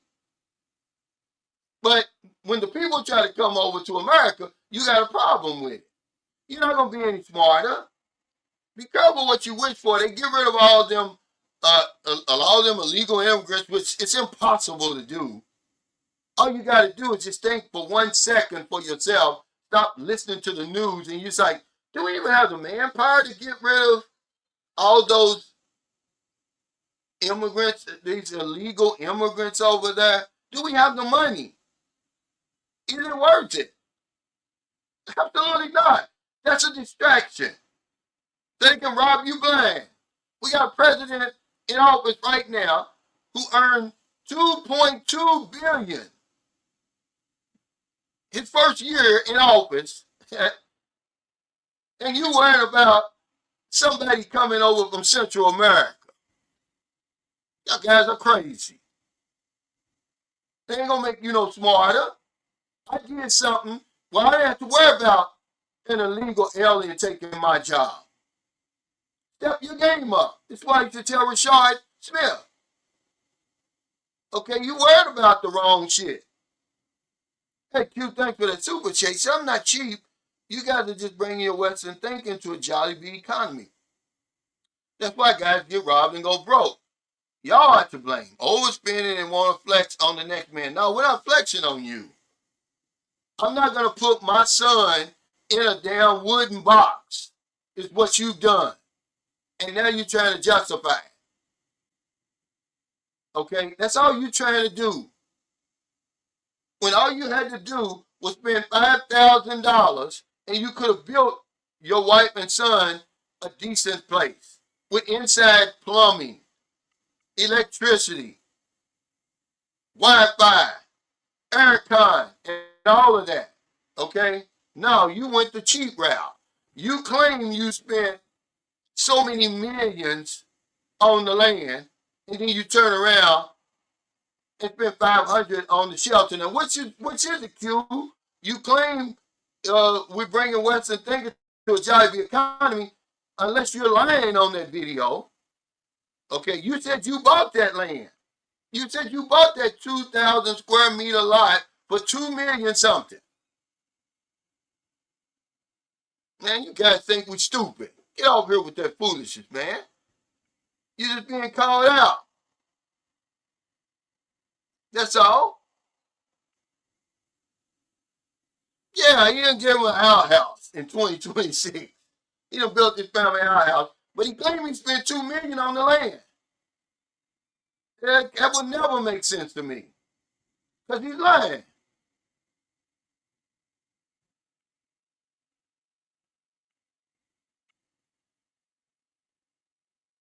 He's lying. He think we ain't looking at his videos and stuff. I am, because I'm trying to figure out who he is. I want him to come on my channel one time. But I want to do it in person. I don't want him on one, so I don't want to split the screen. I want y'all to see who this guy is. He's really a decent guy. He's just frustrated right now. That's all. 30-year-old, full of testosterone. And he misses his wife. I know I would. I like to went crazy over there. If I stayed one more day over in America, I might have did something stupid. But I never planned to spend 7 weeks over there. It just took me longer to handle my business I had to take care of before I could get back over here. But one day longer, I'd have been going up in somebody, probably. Yeah. Yeah, because that's all she knows. It's not beyond her. But we're supposed to be showing them a different life. This is his wife and his son, Don May. He says, hey, Cal, I would never, but my wife said she would live in a Cuba. Yeah, because she probably lived in one before. And it's not out of the question. This is their lifestyle. I'm not talking about, I would never put anybody down. That's not what I'm doing. I'm saying what he did. And then he comes on here and says, oh, well, it's because, this is a jolly bee economy, right? And you guys are overspending. But he says on the same video that he spent $2 million for the lot. Now, which is it, Q? Are you overspending? Are you being conservative? He said, I don't work for the money anymore. I let the money work for me because I know where to invest here. And this is a great thing, Just like I said earlier, we have to make the hamster wheel work for us. Guys, don't just go in there and punch that clock and get that paycheck every Friday. If you're doing that, you're cheating yourself. Practice some self-discipline, develop some self-discipline. If you can't put 10% away, put 5% away.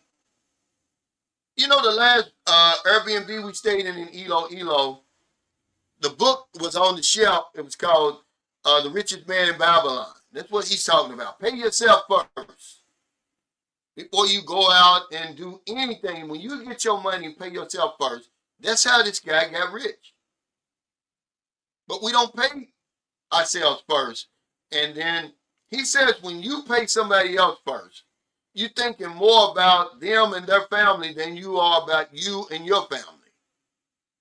When you go out buying stuff, he said take that 10% and put it away. Don't touch it. Q's 30 years old. Okay, no one ever taught me. Man, I had to work overtime and I was fortunate enough to be in an industry where I could make up big swaths of that money quick because nobody taught me about investing and saving and all of that, man. My mother, we lived from hand to mouth, you know. But I'm telling him, you 30 years old, in 10 years, man, you could be off that hamster wheel, but you're not going to do it. Because every 6 months, you're going to quit your job and come to the Philippines and stay for 2 or 3 months. Like you're a big dog, you know, doing exactly what Blizzard Broad said. Showing out, making your wife think you a baller for real. Knowing good and well, the minute you get off the plane going back home, you going out filling out applications. Begging those people for your job back.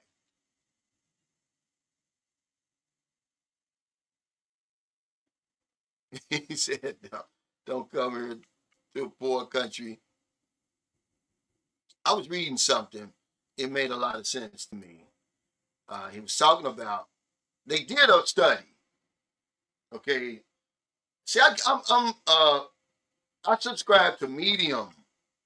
It's a great, it's for authors and they write these articles and different things. Well, he was some type of salesman and he forgot to brush his teeth, right? So the whole time he's self-conscious with the client because he forgot to brush his teeth. So he wasn't smiling, he wasn't going all out like he normally says. So after he closed the sale, he told her, he said, well, I just wanted to let you know the reason I was acting that way is I didn't brush my teeth. And she laughed. She said, yeah, well, I was acting funny because I spilled coffee on my top. And I was wondering if you was paying attention to that. And the whole point of it is to say, people really don't care what you got. Just like he's saying. People aren't paying attention to us like we think they are, guys. It's self-conscious. And he breaks it all the way down. It's a great article, man. I'm going to put it on my next video. Because this is the mindset I'm trying to get into. I'm so self-conscious like that. We all are. Everybody's got something that they're trying to hide, that they're thinking, oh, I hope he doesn't notice this about me. But he said, no one really cares. And this is the truth. People don't really care, man. They worry about themselves, guys. He said, don't come over here to a poor country to struggle. Does that make sense? People really don't care, man. They really don't care. They don't care enough.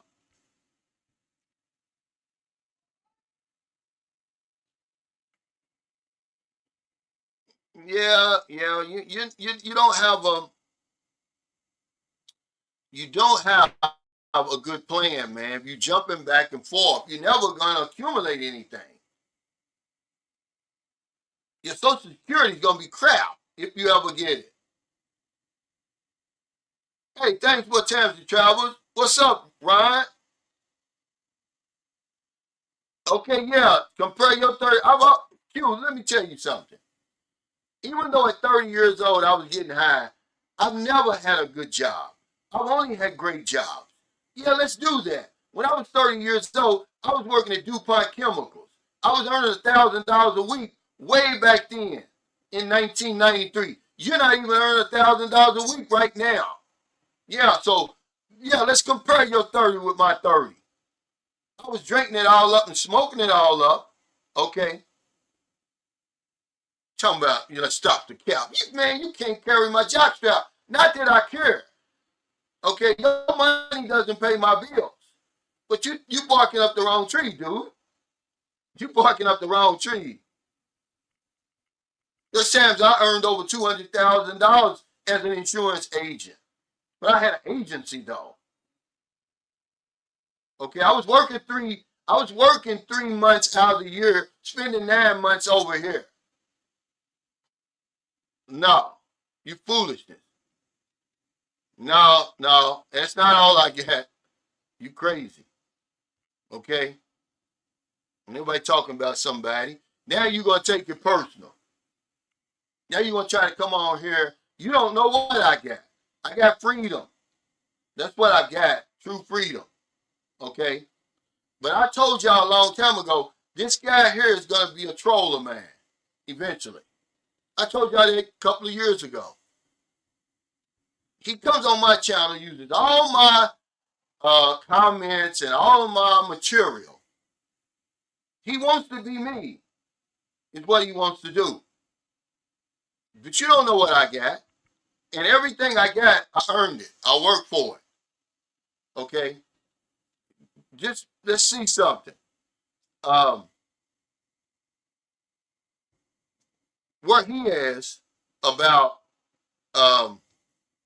when he's 60, if he can make it to 60.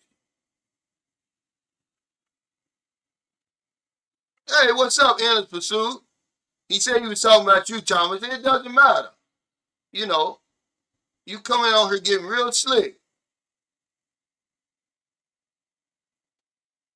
Yeah, see, the fact that we're tolerating ICE lets you know we live in a fucked up time over there. We've never had ICE before. The fact that we're even tolerating ICE over there and what they're doing, killing U.S. citizens and stuff over there. Yeah, he doesn't want any advice, Blizzard Abroad. He said, don't take it personal and turn into a smooth Tyrone. Yeah, we're trying to help him, but he really doesn't. He's frustrated. But whoever you talking to, man, you talking crazy, Q. You don't need to be fighting with people on here. They're trying to help you. You don't know what that man's got. You don't know what nobody's got.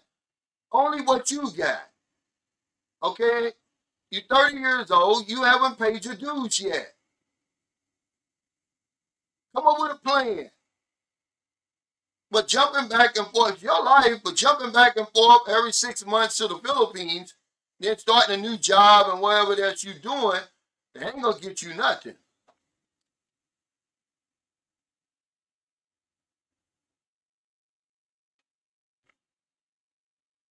He said, Q in the Philippines, you're going to learn the hard way. Trust your lessons are on the way. You lack maturity, and it's going to cost you in the end. Stop with the stupidity. He ain't going to do it, man. He's not going to do it. One suggestion I gave him, because he's got a decent channel, man. He's got a different channel than a lot of people, certainly black people have. He won't work on his channel. See? Okay, in the book, Russell Conwell wrote the book Acres of Diamonds. He said, all of us have an acre of diamonds somewhere in our present circumstances. If we just take the time to do the research, right? He's got the break that he's looking for. It's already in his possession, but he won't cultivate it. He won't do anything with it. He's just sitting there letting it rot. And then he's getting frustrated. Everything that you want, guys, that you watching me now, this is a book he wrote, and he gives perfect examples over and over and over about people who had everything they were looking for close by, only to go out somewhere else and never find it. He said everything that you're looking for in life, spiritually, mentally, physically, financially, socially, can be found somewhere in your present circumstances. But we're looking in somebody else's backyard. And he tells the story about the African farmer who grew tired, Q, of tilling his soil. He's looking out at everybody else finding riches in the countryside. He said, I want to be like them. I want to be rich. So he sold his farm and went searching for riches elsewhere. Never found it. ended up committing suicide, jumping in the ocean and dying. Meanwhile, the guy who bought his very land, taking his cattle out for a drink of water and saw a rather unusual looking stone. He took the stone and put it on his mantelpiece at home. The priest came by, saw the stone, and was like, hey, that's a diamond. The man was literally sitting on acres of diamonds, but he sold it because he didn't want to do the research. He's literally sitting on acres of diamonds. But he went off looking for riches elsewhere that he never found, guys. That's with all of us. But he gave so many stories like that in his book. It's a great book, guys. The same with you, Q. Everything you're looking for is right there. But you don't want to take the time. You don't want to cultivate your channel. You want to be on my channel with the foolishness. That's all. Man's got a great channel, guys. Believe it or not, that you guys will be interested in. But he don't want to. He want to keep posting old videos over and over. Man, work on your channel. And then the next thing you know, you'll be sitting over here. Thanks for that super chat, Q. He said the world would be better if we would just show more love. Showing love is free. Yeah, but sometimes, Q, it can be, what do they call it? Tough love. What did the guy say, Juice say the other day? He said, yeah, grown men are going to be grown men. They're going to do what grown men do. He said, but if I see somebody that I know about to be robbed, I'm going to step in and help. Right? Hey, what's up? He said, morning from Dumagetti, Cal. He said, people lack stick-to-itness. Thank you. First hint of difficulty or an obstacle, we get frustrated and abandon our plans. This is what I already said. This is what Napoleon Hill found out back in 1929, almost 100 years ago. He said our inability to make a decision and follow through on it. He said the first sign of difficulty, a hard time, some type of obstacle, we throw the plan away and start over. Well, nature has a sifter, guys. It's not going to be easy. When you make up your mind that you're going to be something, or you going somewhere, or you want something, here come the obstacles. Because nature's going to say, okay, how bad the Sunshine Shoulders really want this? Okay, so when I started out in the insurance business, I didn't even have no professional training, no sales training. I didn't know how to tie a tie. I had no car, guys. I had no car. Think about that. But I had a burning desire, man, to take my family off of this damn Section 8 and stuff. I was a few years sober. And despite every obstacle placed in my path, man, I became a success, man. I made it work. And you're going to have to do the same thing. It's coming. The obstacles are coming. The minute you say to yourself, okay, I want to retire at 50, you fuck around and get sick. Somebody's going to die. The job's going to lay you off. That's nature. Because it was easy, everybody would do it. You're going to overcome, you're going to go through the hard times. It's the people who can stick to it, like he said. The stick-to-itness, they're going to make it to the other side. When I came over here to retire in 2018, there was nothing. The pandemic, the lockdowns wasn't even on my mind. It hadn't even occurred yet. It's okay, you wanna retire over here in the Philippines? Okay, here.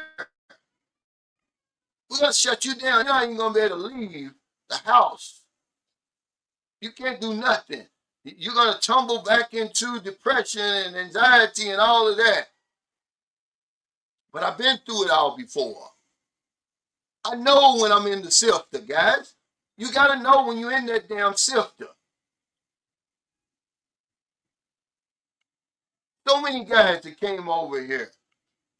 I was here. Imagine being here during the lockdowns. Well, you got to wear. We were wearing shields over here. We look crazy as hell over here. We're the only country on the planet that was required to wear shields, these big ass plastic shields. You know how hot it gets over here. And then you ban a shield every day because you'll lay the shield down and you're like, well, whose shield is that? I don't want to be put on somebody else's shield. Man, imagine doing, if I could deal with that, if I could go through the pandemic over here and the lockdowns over here, man, nothing that I can't do. He says, I drive a truck 3 months and go to the Philippines, 3 months back and forth all year. Well, see, driving those trucks, that's a high earning occupation. There's a couple of guys who do that.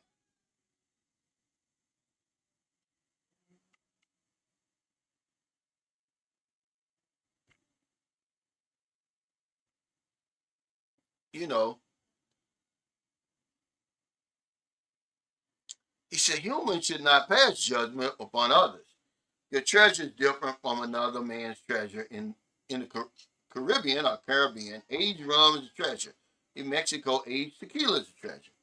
Yeah, but you know, we're human beings, and we're going to do that. It's a lot of things we're not supposed to do. There's nothing divine about human beings. All we have to do is love each other. And we could change the whole world. We won't even do that. Our greatest capacity as human beings is to love each other, and we won't even do it. Duran, there would be no more wars. There would be no more poverty and all that stuff. You wouldn't be struggling. All this shit is man-made. Only thing we can't control is the weather. And hell, they're saying they fucking with the weather. So we know what we're not supposed to do. We just don't, we're not trained for that. We're trained over in America to compete. I got man, I'm going to kick the ladder down. Now you get yours. All we got to do is love each other, man. The whole world would be transformed. It would be a paradise. This is the only goddamn paradise you're going to know. This place is perfect for us. Why in the world would some guy go off and create another place when this place here is perfect for our species? It don't get no better than Earth for our species, but we fucked it up. Okay? This is heaven. Got everything you need. You can go pick a damn fruit off the tree. Everything you need, it grows out of the damn ground. But we as human beings, we fucked it up. All we gotta do is learn how to love each other. You know, last time you even told your parents, your brothers and sisters that you love them. We won't even do that. Yeah. All we worry about is money.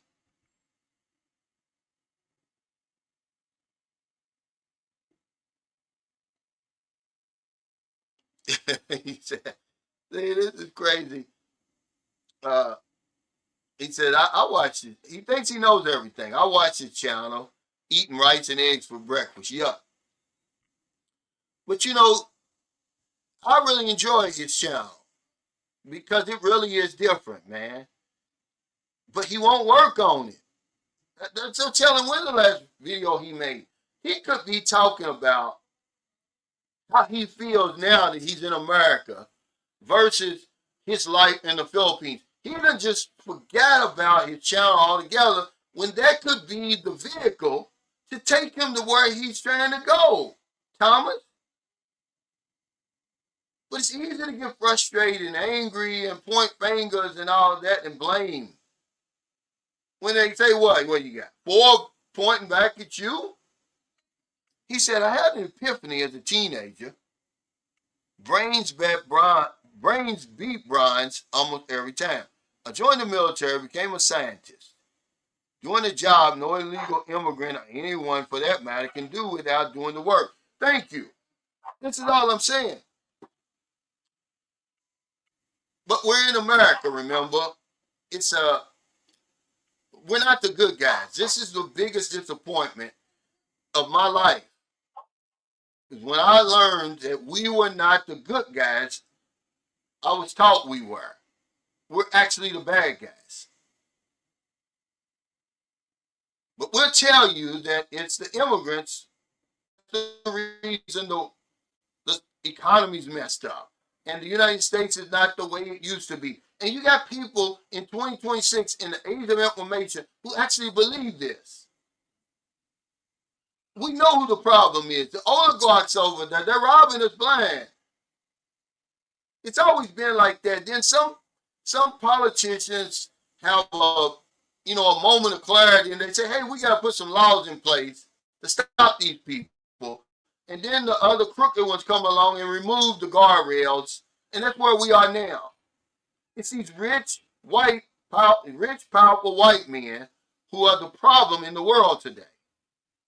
It's nobody else. It's not that guy coming over here from Guatemala that you never see. Y'all just see. You don't have the power to know, well, who's the illegal and who's not over here. Where you get that power from? You don't have it. So ICE is like, we're going to stop everybody. We're going to harass everybody. And in that process, we're going to catch a few guilty people. Everybody else going back with your life. There's nothing we can do about it. And y'all tolerating that over there. That's the same old bullshit the police used to do. Stop every black man. Stop and frisk. New York and all these places. And people stood up and like bullshit. Because they'll try to justify it because they'll stop 100 people and 3 will be guilty. 3 will actually have drugs, guns, or whatever it is, warrants and all of them. But the other 97, oh, we're sorry. You're going back with your day. Yeah, we're going to traumatize you. But then people get tired of it. And they start pushing back. It's the same shit that they trying to do with ICE. It's the same shit, man. If we stop enough people and harass enough people, we're going to get some illegal immigrants, rather. But they don't know who's illegal and who's not. We don't have the money.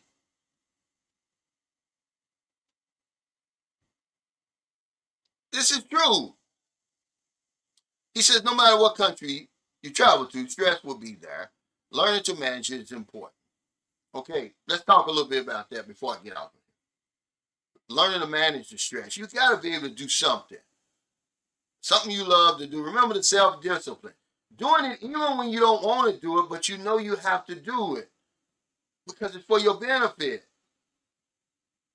Exercising, walking, trying to eat better because eating disorders is a sign of stress. You know, you can't keep eating those pig feet sandwiches, man.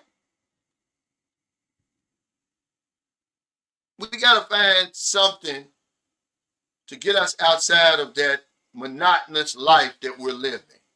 Take a different way home sometime. Eat in a different restaurant. Try something different that you've never eaten before. Go to a country you never thought about going. Take the bus to work or the train or whatever. Park your car one day. This is what Dorothea Brand says in her book, Wake Up and Live.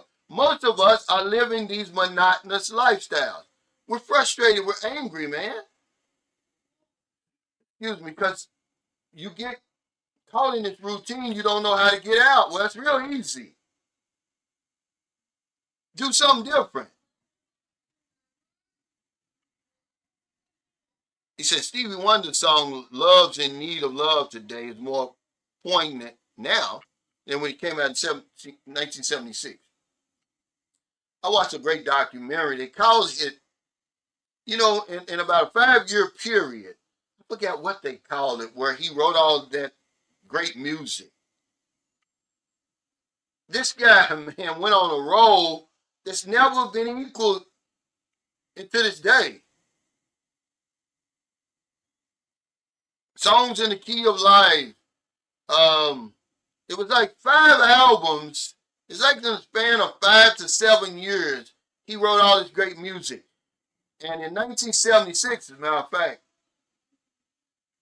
because I don't know how they do the Grammys. I think 76, uh, whatever it was, Paul, what's the guy's name? He won a Grammy.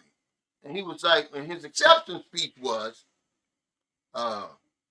the guy that used to sing with Like a Bridge Over Troubled Waters. What's his name?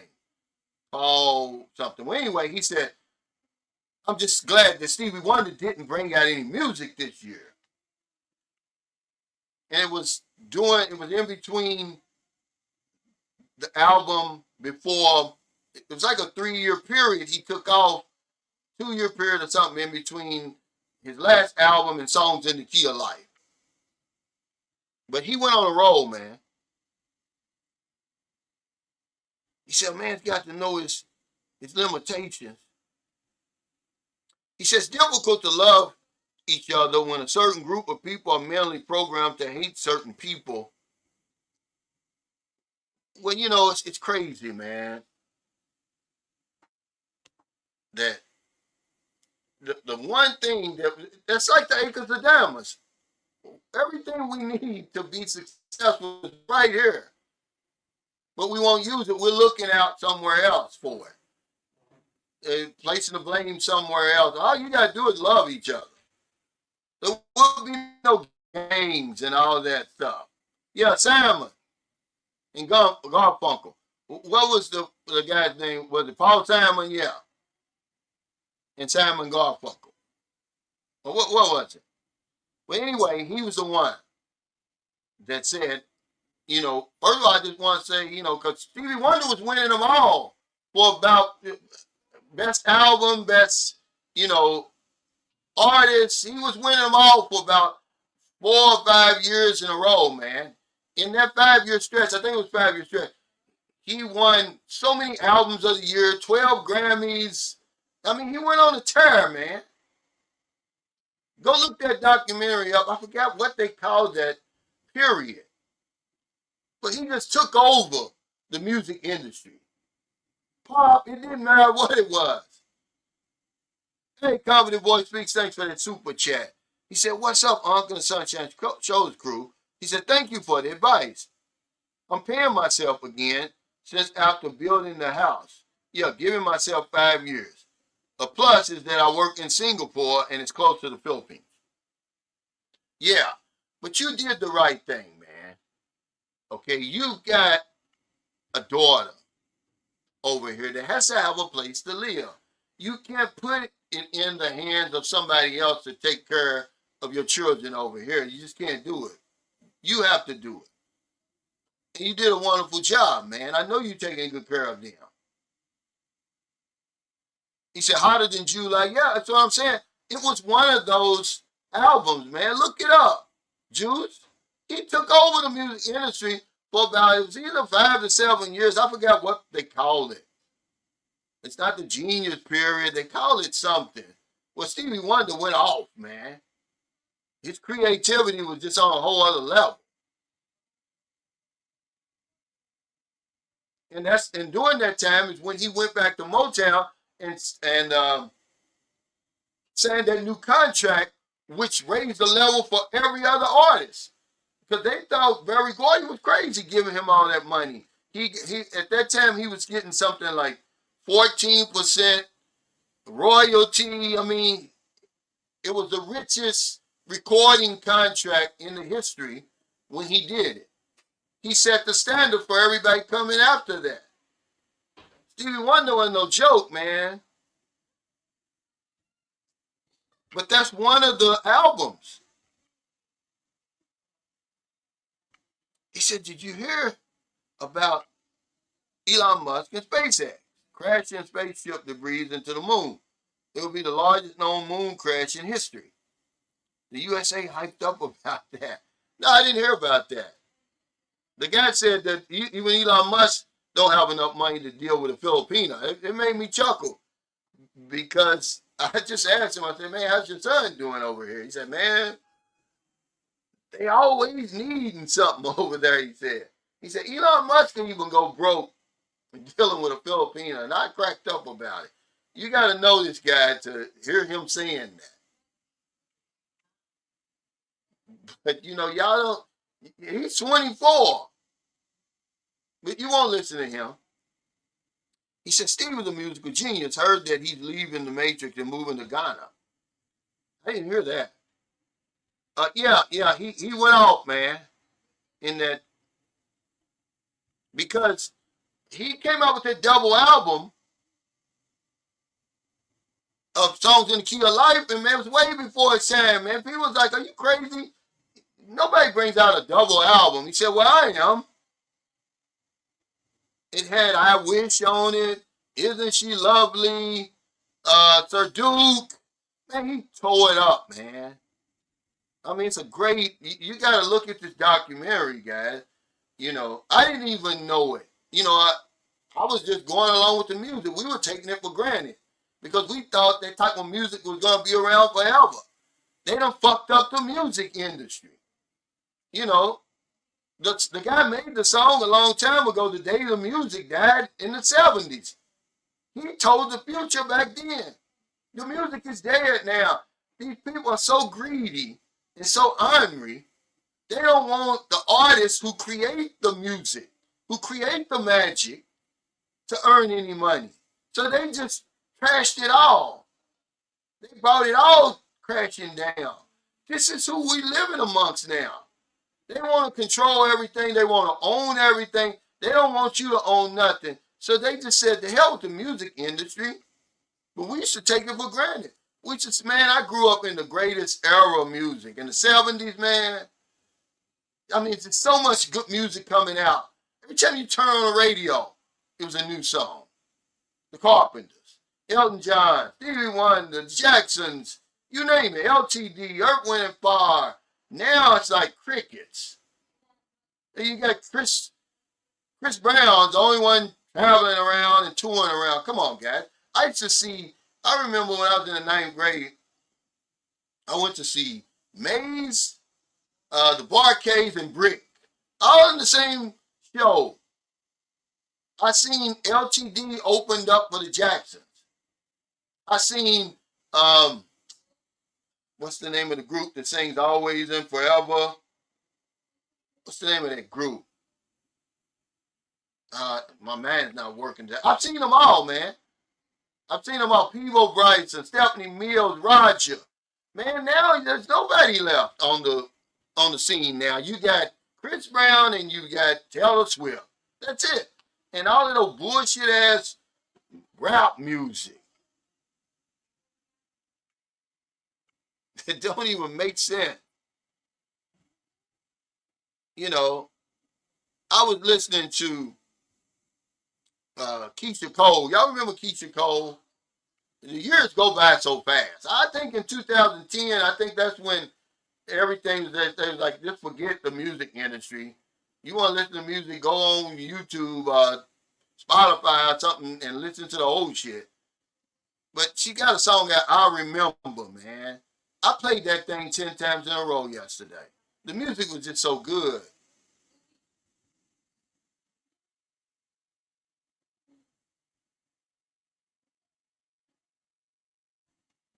Yeah, I mean, he outsold it. He outsold Stevie Wonder, but I don't think Michael Jackson ever had a run like that. I mean, Michael Jackson was an entertainer, man. Stevie Wonder, you gotta realize Stevie Wonder was playing every instrument on those albums a lot of times. He was playing the drums. Man, Stevie Wonder was on a whole other level, but he was just one of the people, though. There's people out there like that now, but these rotten ass oligarchs, man, they want to own everything. They don't want you to own nothing. So my question to the artists is, man, just keep making music. Don't make us suffer. If you love making music so much that you would do it for free, we'll buy the music. You don't need them people, them handlers and stuff. See, that's the validation that we so hungry for. If I'm Babyface, if I'm Johnny Gill, if I'm these guys who are super talented,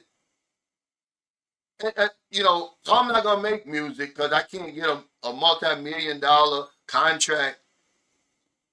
You build it and they'll come. Make the music, we'll buy it. They just scrapped the whole music industry, man. Yeah. Keep going. All of them. Heat Wave is what I'm thinking about. Ambrosia, Bread, Blue Man, Heat Wave, Dramatics, Harold Melvin and the Blue Note. It was just so many. OJs. I had to listen to all of it because in Louisville, Kentucky, the Soul Station went off at 5:30. So I had to listen to Uriah Heep. I used to have to listen to, you know, it's all that crazy stuff. Only Women Bleed.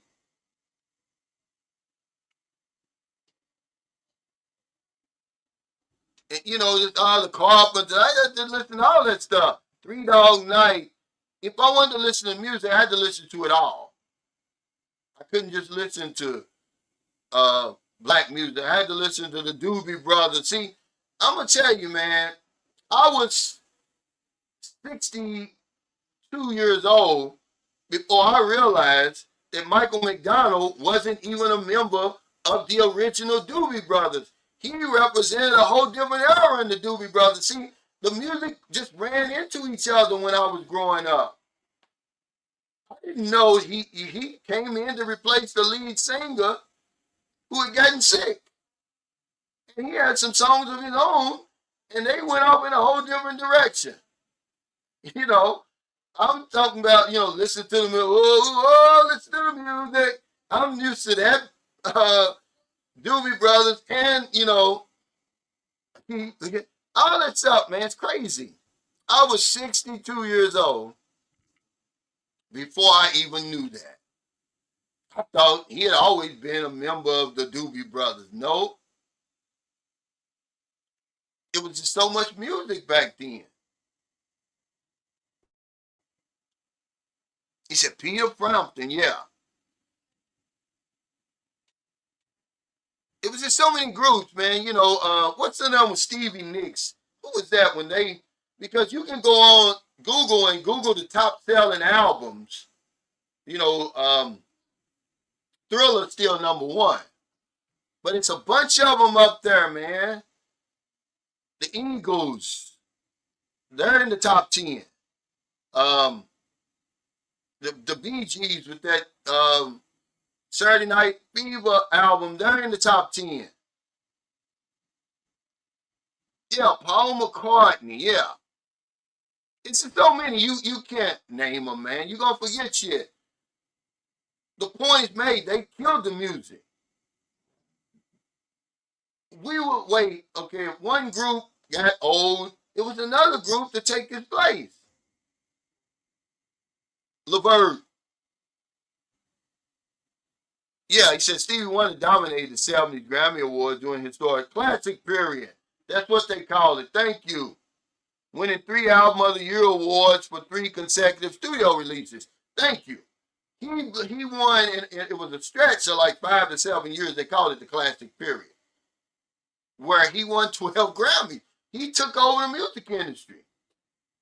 I mean, he was coming out with just bona fide hits, man, that was crossing over to every genre. Superstitious. You know, man was crazy talented. Hey, Confident Voice Speaks, thanks for that super chat. He said, let you know I got connections with government and contractor jobs. I'm trying to throw him a bone. He don't want to work, man. He don't want to work because a job like yours that you got, these great jobs, you can't just be taking off 3 and 4 months to run to the Philippines and blow your wife's back out and then come back. You got to be responsible. If they're going to pay you the type of money y'all earning, you got to be responsible. He's not there yet. You hear this, man. He could help you, Q. Q ain't trying to work like that.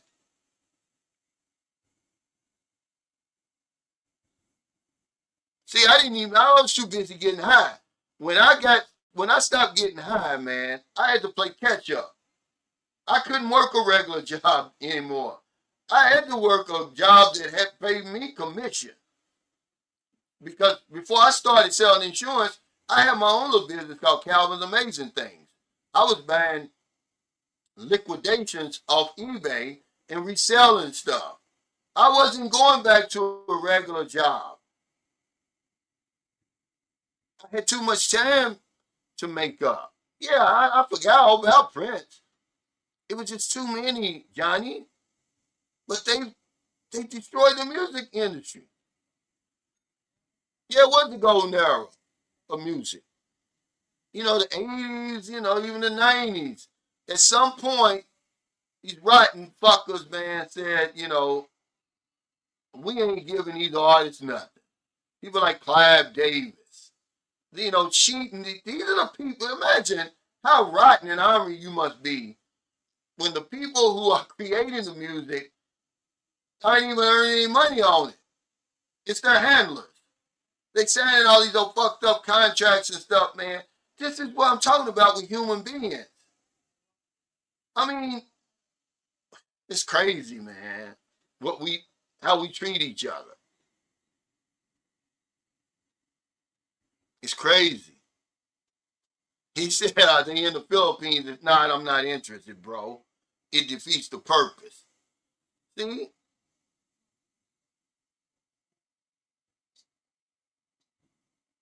He said, "All right, no problem, bro." Yeah, Blizzard abroad. Now, see, this is what I'm saying. He's the perfect one. Blizzard will put it down. Yeah, he'll paint the damn hamster wheel. He grease it up. He'll take advantage of that with a great work history and all that. No, There's a lot of, man, listen. When I was growing up, you had no choice. I had no choice. The Edgar Winter group, I had to listen to all of that stuff. The Brecker brothers. Y'all don't know nothing about them, but hell, even Kenny G back in the 80s. It was so much music. Now there's nothing. Nothing. I don't listen to Drake. Fuck Drake.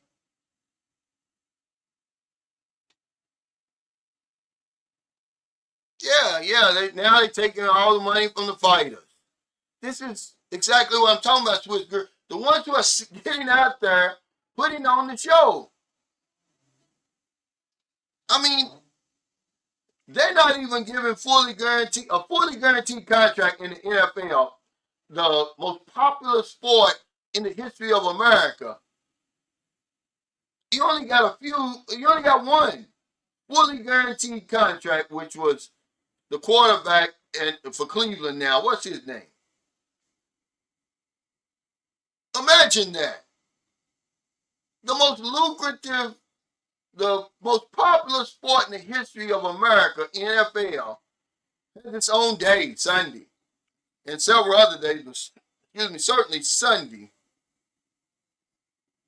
The players aren't even getting fully guaranteed contracts. They leave him with CTE, with ALS. It's just too much greed, man. We don't love the way we treat each other, man. Should be ashamed, man. Yeah, see, I forgot about Barry White, Shalimar. Now, if you mention Shalimar, you got to talk about the Silvers, Leon Silvers III, who was writing all that music. Used to be Soul Train music, then became Solar music.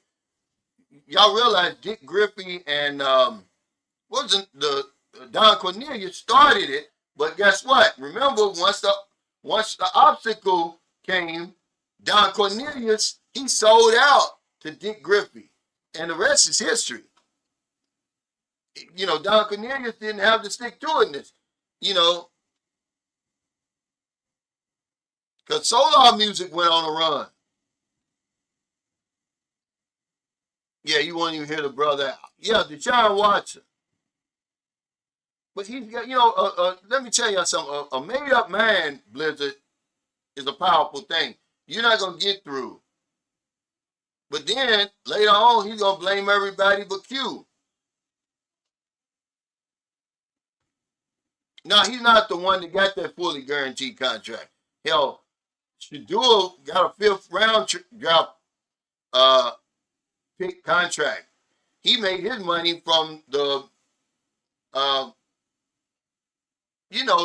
what you call it?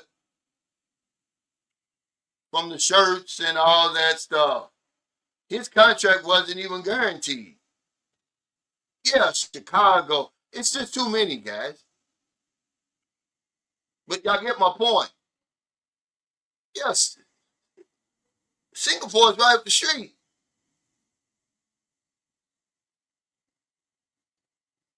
He said he got a location problem. There's nowhere. That's a whole lot closer than America, Q. Yeah, I give it to you, Blizzard. Are we friends on WhatsApp, Blizzard? Because it'd be easier for me to give it to you. Yeah, he's still on rookie contract.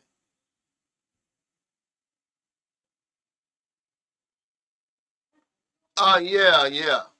You talking about, what's her name? Uh, she won that fake ass American Idol shit. Now, he told us years ago, Simon did that, and that's when she won it too.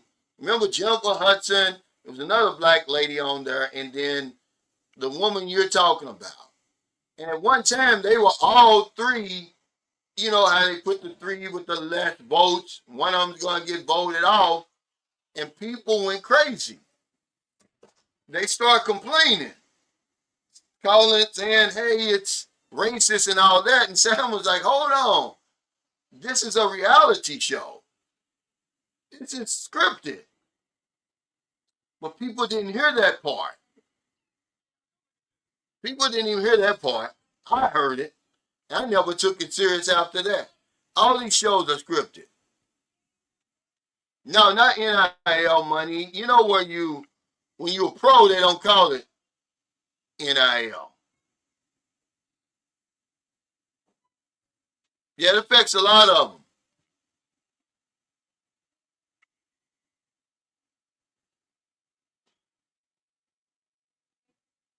No, not merchandise. Oh, you got me? Okay. Well, I'll send it to you then. I'll send his information. Yeah, they don't play. But Singapore ain't no joke either. They call it the New America. He works for a government. He works for a U.S. government contractor, Q. You'll be shocked that, man, I've got guys who follow my channel. They're earning 150 up, man. 150,000 on these contracts, working for these contractors and stuff overseas. Man, they earning big time money. That's why when they work them, they work them till the wheels fall off. Because the longer you stay there, the easier it becomes.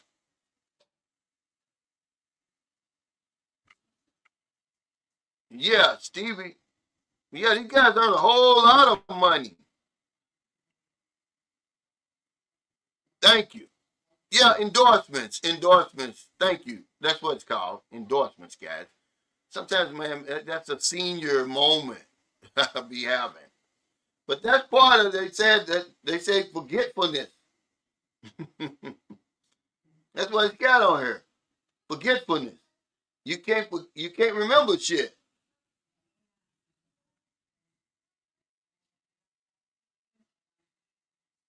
He said, Q, don't worry about it. He said, they make enough to build a 3 million peso house and buy a 600 square meter lot. They earn good money, man. But But see, you got to understand something, Frank. These guys got such great jobs that the job pays their expenses. Confident Voice Speaks told me that he's living in a $4,000 per month condo. I'm like, man, why would you spend that kind of money? He's like, I don't. He said the company pays for it. Put that in your pipe and smoke it. You? 4,000 a month? But I had a friend. Well, he really wasn't a friend. He used to follow my channel earlier on. When he was working for a U.S. contractor at the U.S. Embassy in Manila, he was living in BGC. They was paying his rent $2,000 a month. These guys got great jobs, man. And they ain't no joke. Yeah. Endorsements is the word I'm looking for. But yeah, you wouldn't have to worry about that, Frank. When they paying all your bills, shit.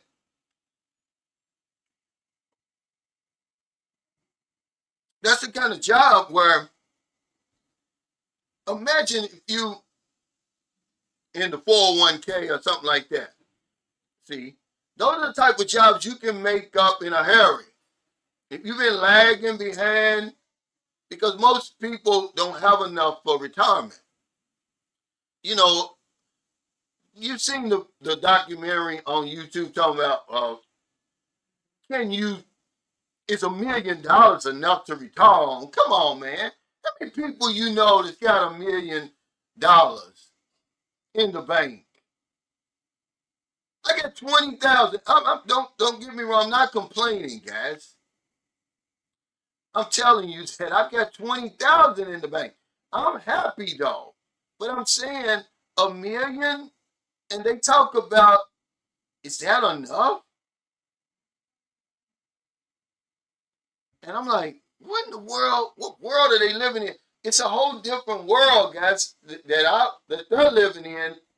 It's like it's going way over my head. I'm like, $1 million, and you gonna ask me? That should be well enough. If you 62 and retire, even at 60,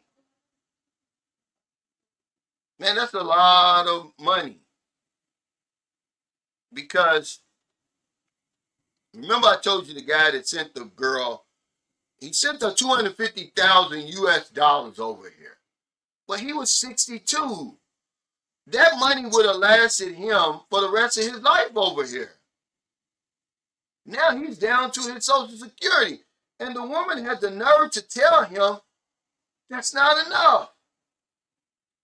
See, this is what I'm trying to tell you guys. I'm saying that sometimes you have to know who you're dealing with over here. We don't give it enough time. There's no way a woman would have told me that and we'd have still been together. After I done sent you $250,000, I sold everything I had in America against my family's wishes. Send the money to you. You fuck up the money. I come back and say, hey, look, sell this piece of property right here so we can at least finish the house. Nope.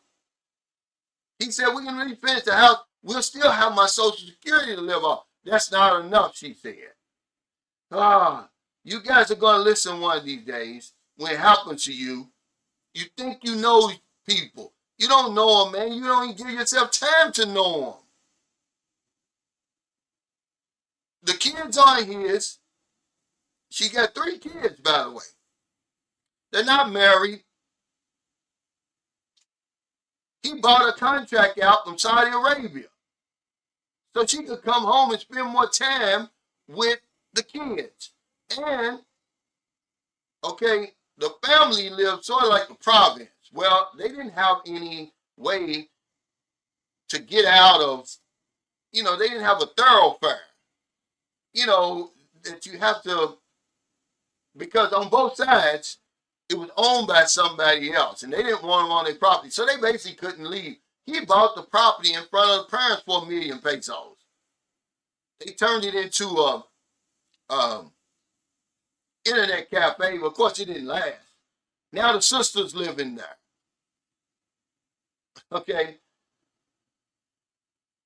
And she told him that.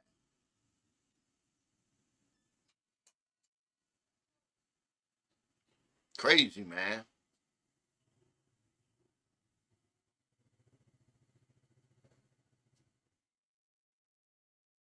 He says if I could have made 75, you could have earned 75,000 per year when I was working, I'd be a happy camper.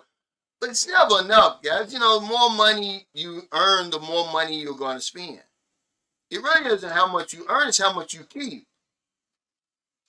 You'll be shocked. Okay, I'm going to tell you something right now.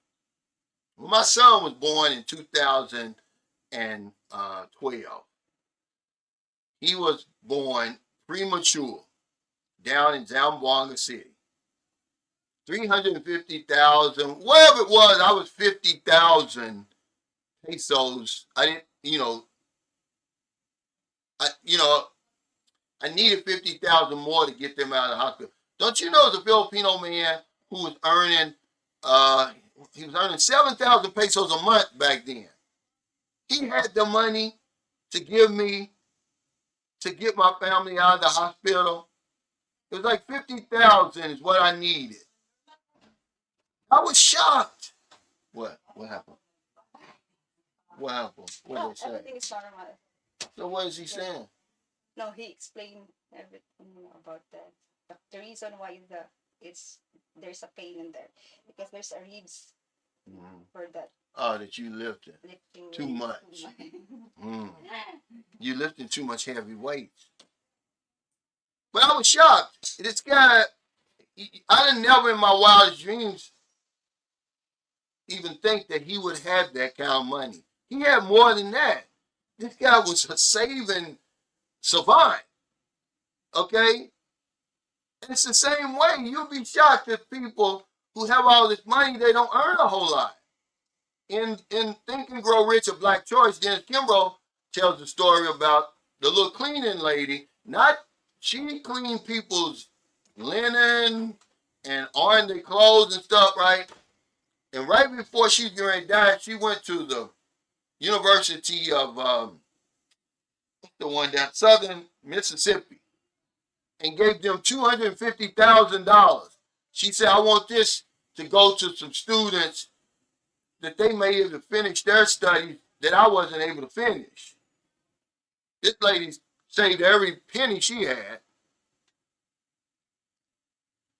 We be earning all this money, man. Yeah, it's how much you keep, man. It ain't how much you earn. A lot of us, man, we ain't even think, you don't even think the day's gonna come when you're gonna retire. We can't see that far down the line. If I could, I would have stayed in the military for 20 years. That's the best deal you're gonna get. Well, you get a better deal than that. And then do like Comedy Voice speaks. Switch over. Well, not only him, but a lot of these guys, they switch over to the contractors and the U.S. contractors overseas. Man, they sail off into the sunset somewhere. That's why you got a lot of guys over here like that. They in their 50s, man. They rolling. They balling.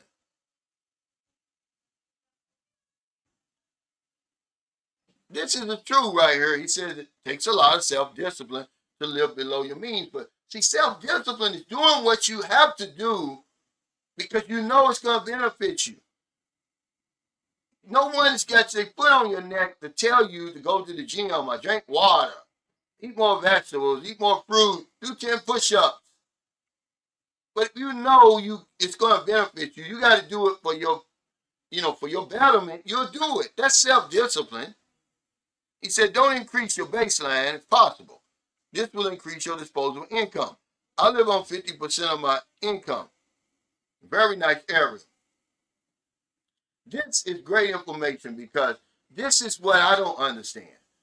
How can we come from America, a dollar economy, and go broke in a peso economy?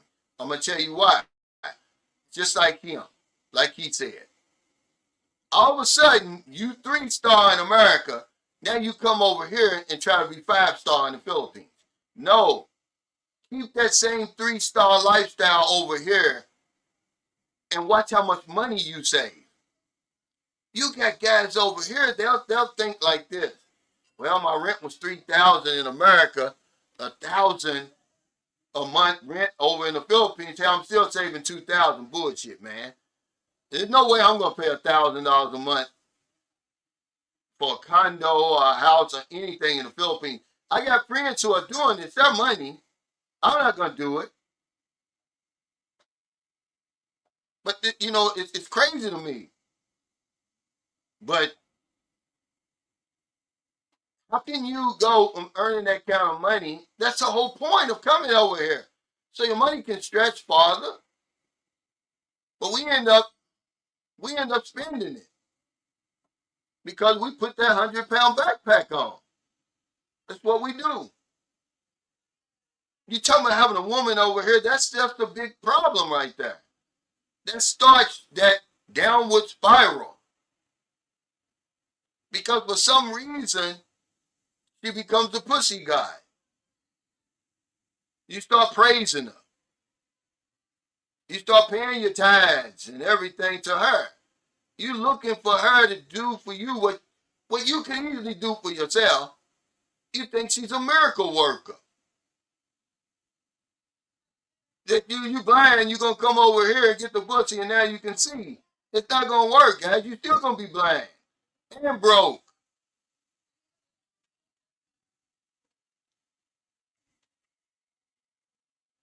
Yeah, see? If you come over here in a wheelchair, you're probably going to leave in a damn wheelchair. Don't throw that cane away. Keep that damn cane. There ain't no miracle workers over here, guys.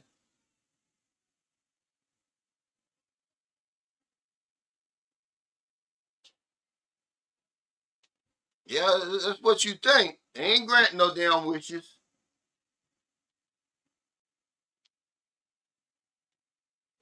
As long as you keep your head about yourself, man. That's all. That's what they think. You know, welcome to the Church of the Living Pussy God. Because that's what they do, boy. They put that thing, they've given it powers that it just doesn't have, man. They really have, man. It's crazy. Baptized by the pussy, man. I'm going to get over it, guys. But thank y'all for your super chat, super stickers, all your thumbs up, all your support for Sunshine Shoulders. Man, get a plan, guys. Don't work yourself to death. If you got a goal, man, you reach the goal and then jump the hell off of there. Now, if you got a cushy job like I love LaChon, you still got to have a plan. I'm just going to go there and, you know, just, you know, waste my time. Your time is valuable. But people like you, if you young, you 30, you 35 like that, man, you better have a plan because you got to put your time in, guys. You know, unless he's some type of surgeon, because he works in the healthcare field, jumping back and forth from the Philippines to the United States, it's not a good plan, but it's his life. You know, you only live once, you know, YOLO. Do whatever you want to do. I'm just telling you that pretty soon what's going to happen, 10 years down the line, you're going to find yourself in the same predicament. I'll say this before I get off her. I remember my daughter, she's 23 now. She was 16. She said, Daddy, I'm thinking about going to school to become a dentist, but it takes 7 years. Now listen to this. She said, it's too long. I said, look, the 7 years is going to pass. Whether you decide to go to, you know, become a dentist or not. 7 years, she's a dental assistant. She tried to do the half-step measure. Now she's going back to school to be, what is she, a phlebotomist or something like that? You know, just wasting her time, basically. But the time is going to go by whether you make that decision or not. See, that's one of the things, Q, that causes us stress. It says right here, decision-making paralysis. But I guarantee you, you're going to end up in the same predicament. You're going to keep kicking that can down the road. Filipinos are smart. The smart ones, when they get over in America, they start investing over here. And that's how you become rich.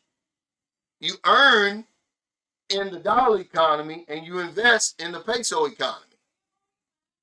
Where? What? Am I what? Food's ready? Okay. All right, guys, but thank y'all so much. I appreciate it. Take care, man. Don't do anything stupid. Go on and get a real job, Q. After you get finished jacking off tonight and you look in the mirror and you're embarrassed, be embarrassed about that little bitty ass kubo you done put your family in.